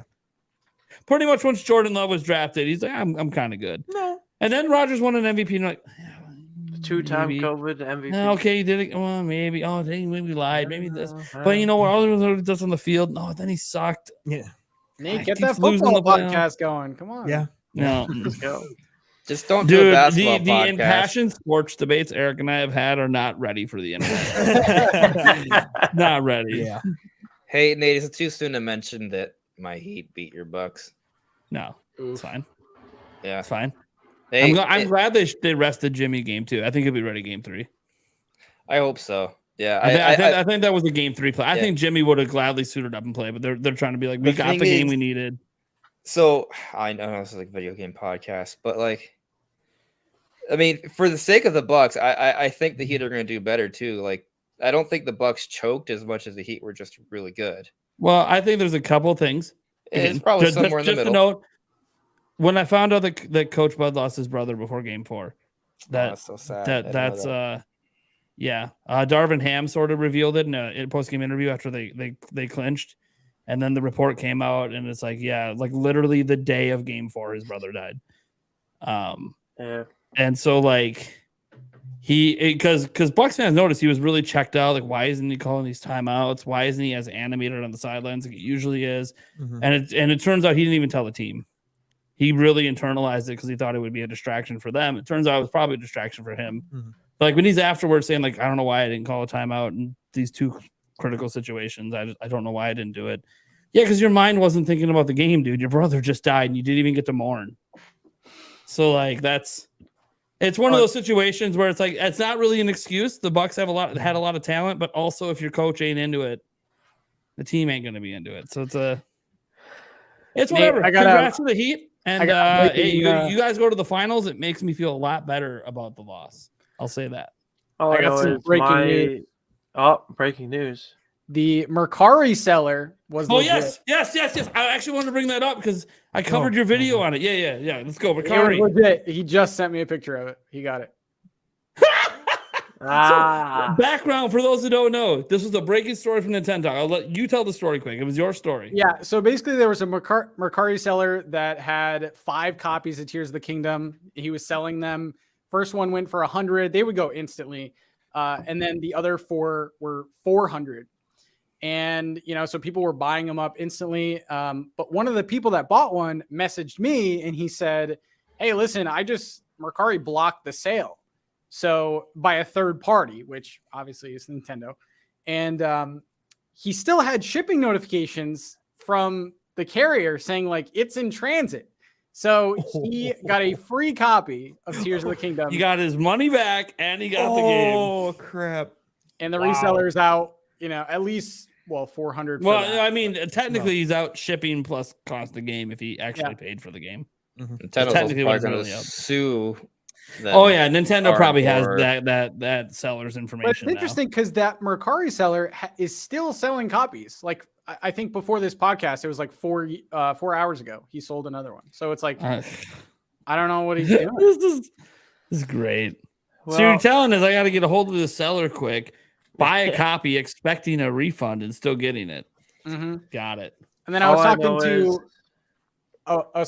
talking to my friend and he sent me this Craigslist listing for Tears of the Kingdom. He's like, do you think this is legit? And the Craigslist listing had the same pictures from that Mercari listing. So people are trying to like scam other people with those pictures. So it's ugly. Yeah, that's bad. This is nuts. Nick Barrett, what do you got going on? Where can they find you? Well, you can find me personally on Twitter at nerdiestnick. I tweet stuff occasionally and talk about stuff. As for the podcast, you can find us on YouTube, Joystick Drift Podcast. We're on all the big audio platforms too. Link down in the description if you guys can't find it. Yep. We have podcasts on Wednesdays.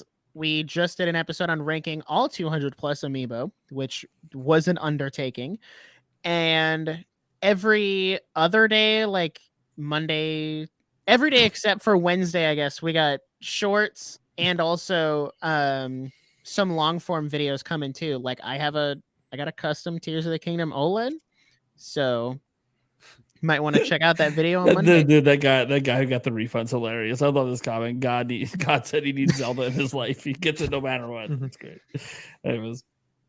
So yeah, that's all I got. Awesome. Yeah, guys, go check it out. Literally, link down in the description. I was hoping to say, hey, let's get him to 1,000 subs, but then he got there anyway. So that's awesome. Andres Restart, what you got going on? You want to tease any future content, or are you just gonna be like, hey, I want to just restart. I talk Nintendo. Bye. I have a cat. Her name is Ruby. Ruby. She's right here. Yeah. Hi. She's very cute. Thank you. Yeah, so it's an interesting time right now because I could make more Zelda theory videos, but there's half the people are like, oh, everybody played the game. You're right. No, you're wrong. And then other people are like, oh, this is great. So I don't know what to do. No, I'm just kidding. I'm kidding, but I'm not kidding. I know what to do. It's a tough time when you're trying not to make content around any leaks, but then the content you might make's already explained in the leaks. Right. It's very difficult. Yeah. So it is tricky. So I kind of have to transition away from. Hence the Metroid today. Hell yeah, dude. That was a good video. I like Thank you. Yeah. It didn't pop off as much as I hoped, but it'll have legs. So yeah, your videos tend to get a second wind. I like that. yeah. I only get the one wind. If it doesn't catch, I'm done. That's because you're a news channel.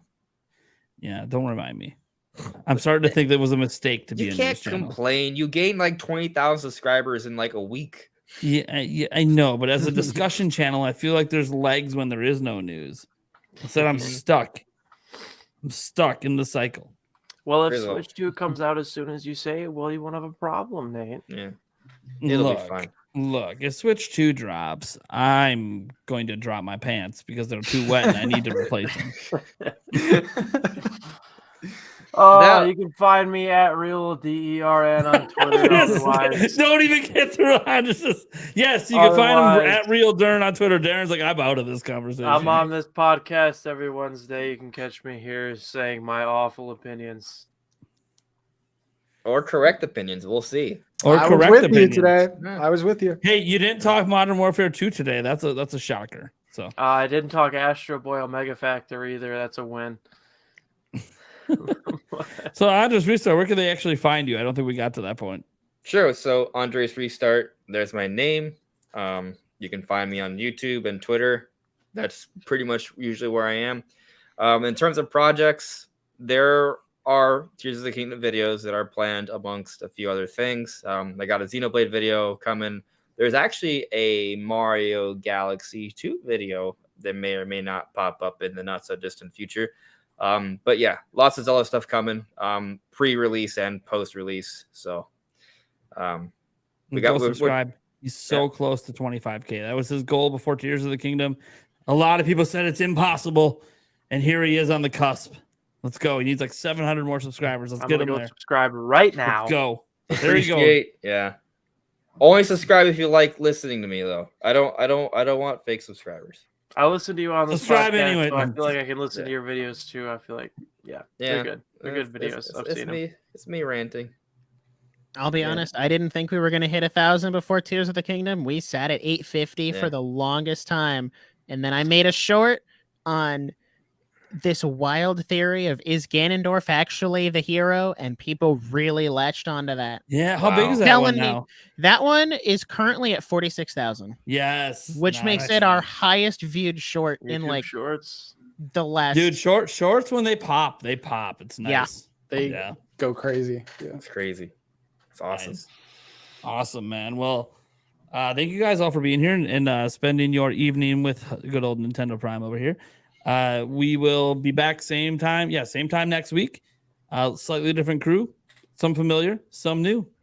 Catch you guys later. Switch 2 will not be released this year. Here we go. You know what, Darren? That's because it has a different name. What? Just get the out of here. All right, guys. Later.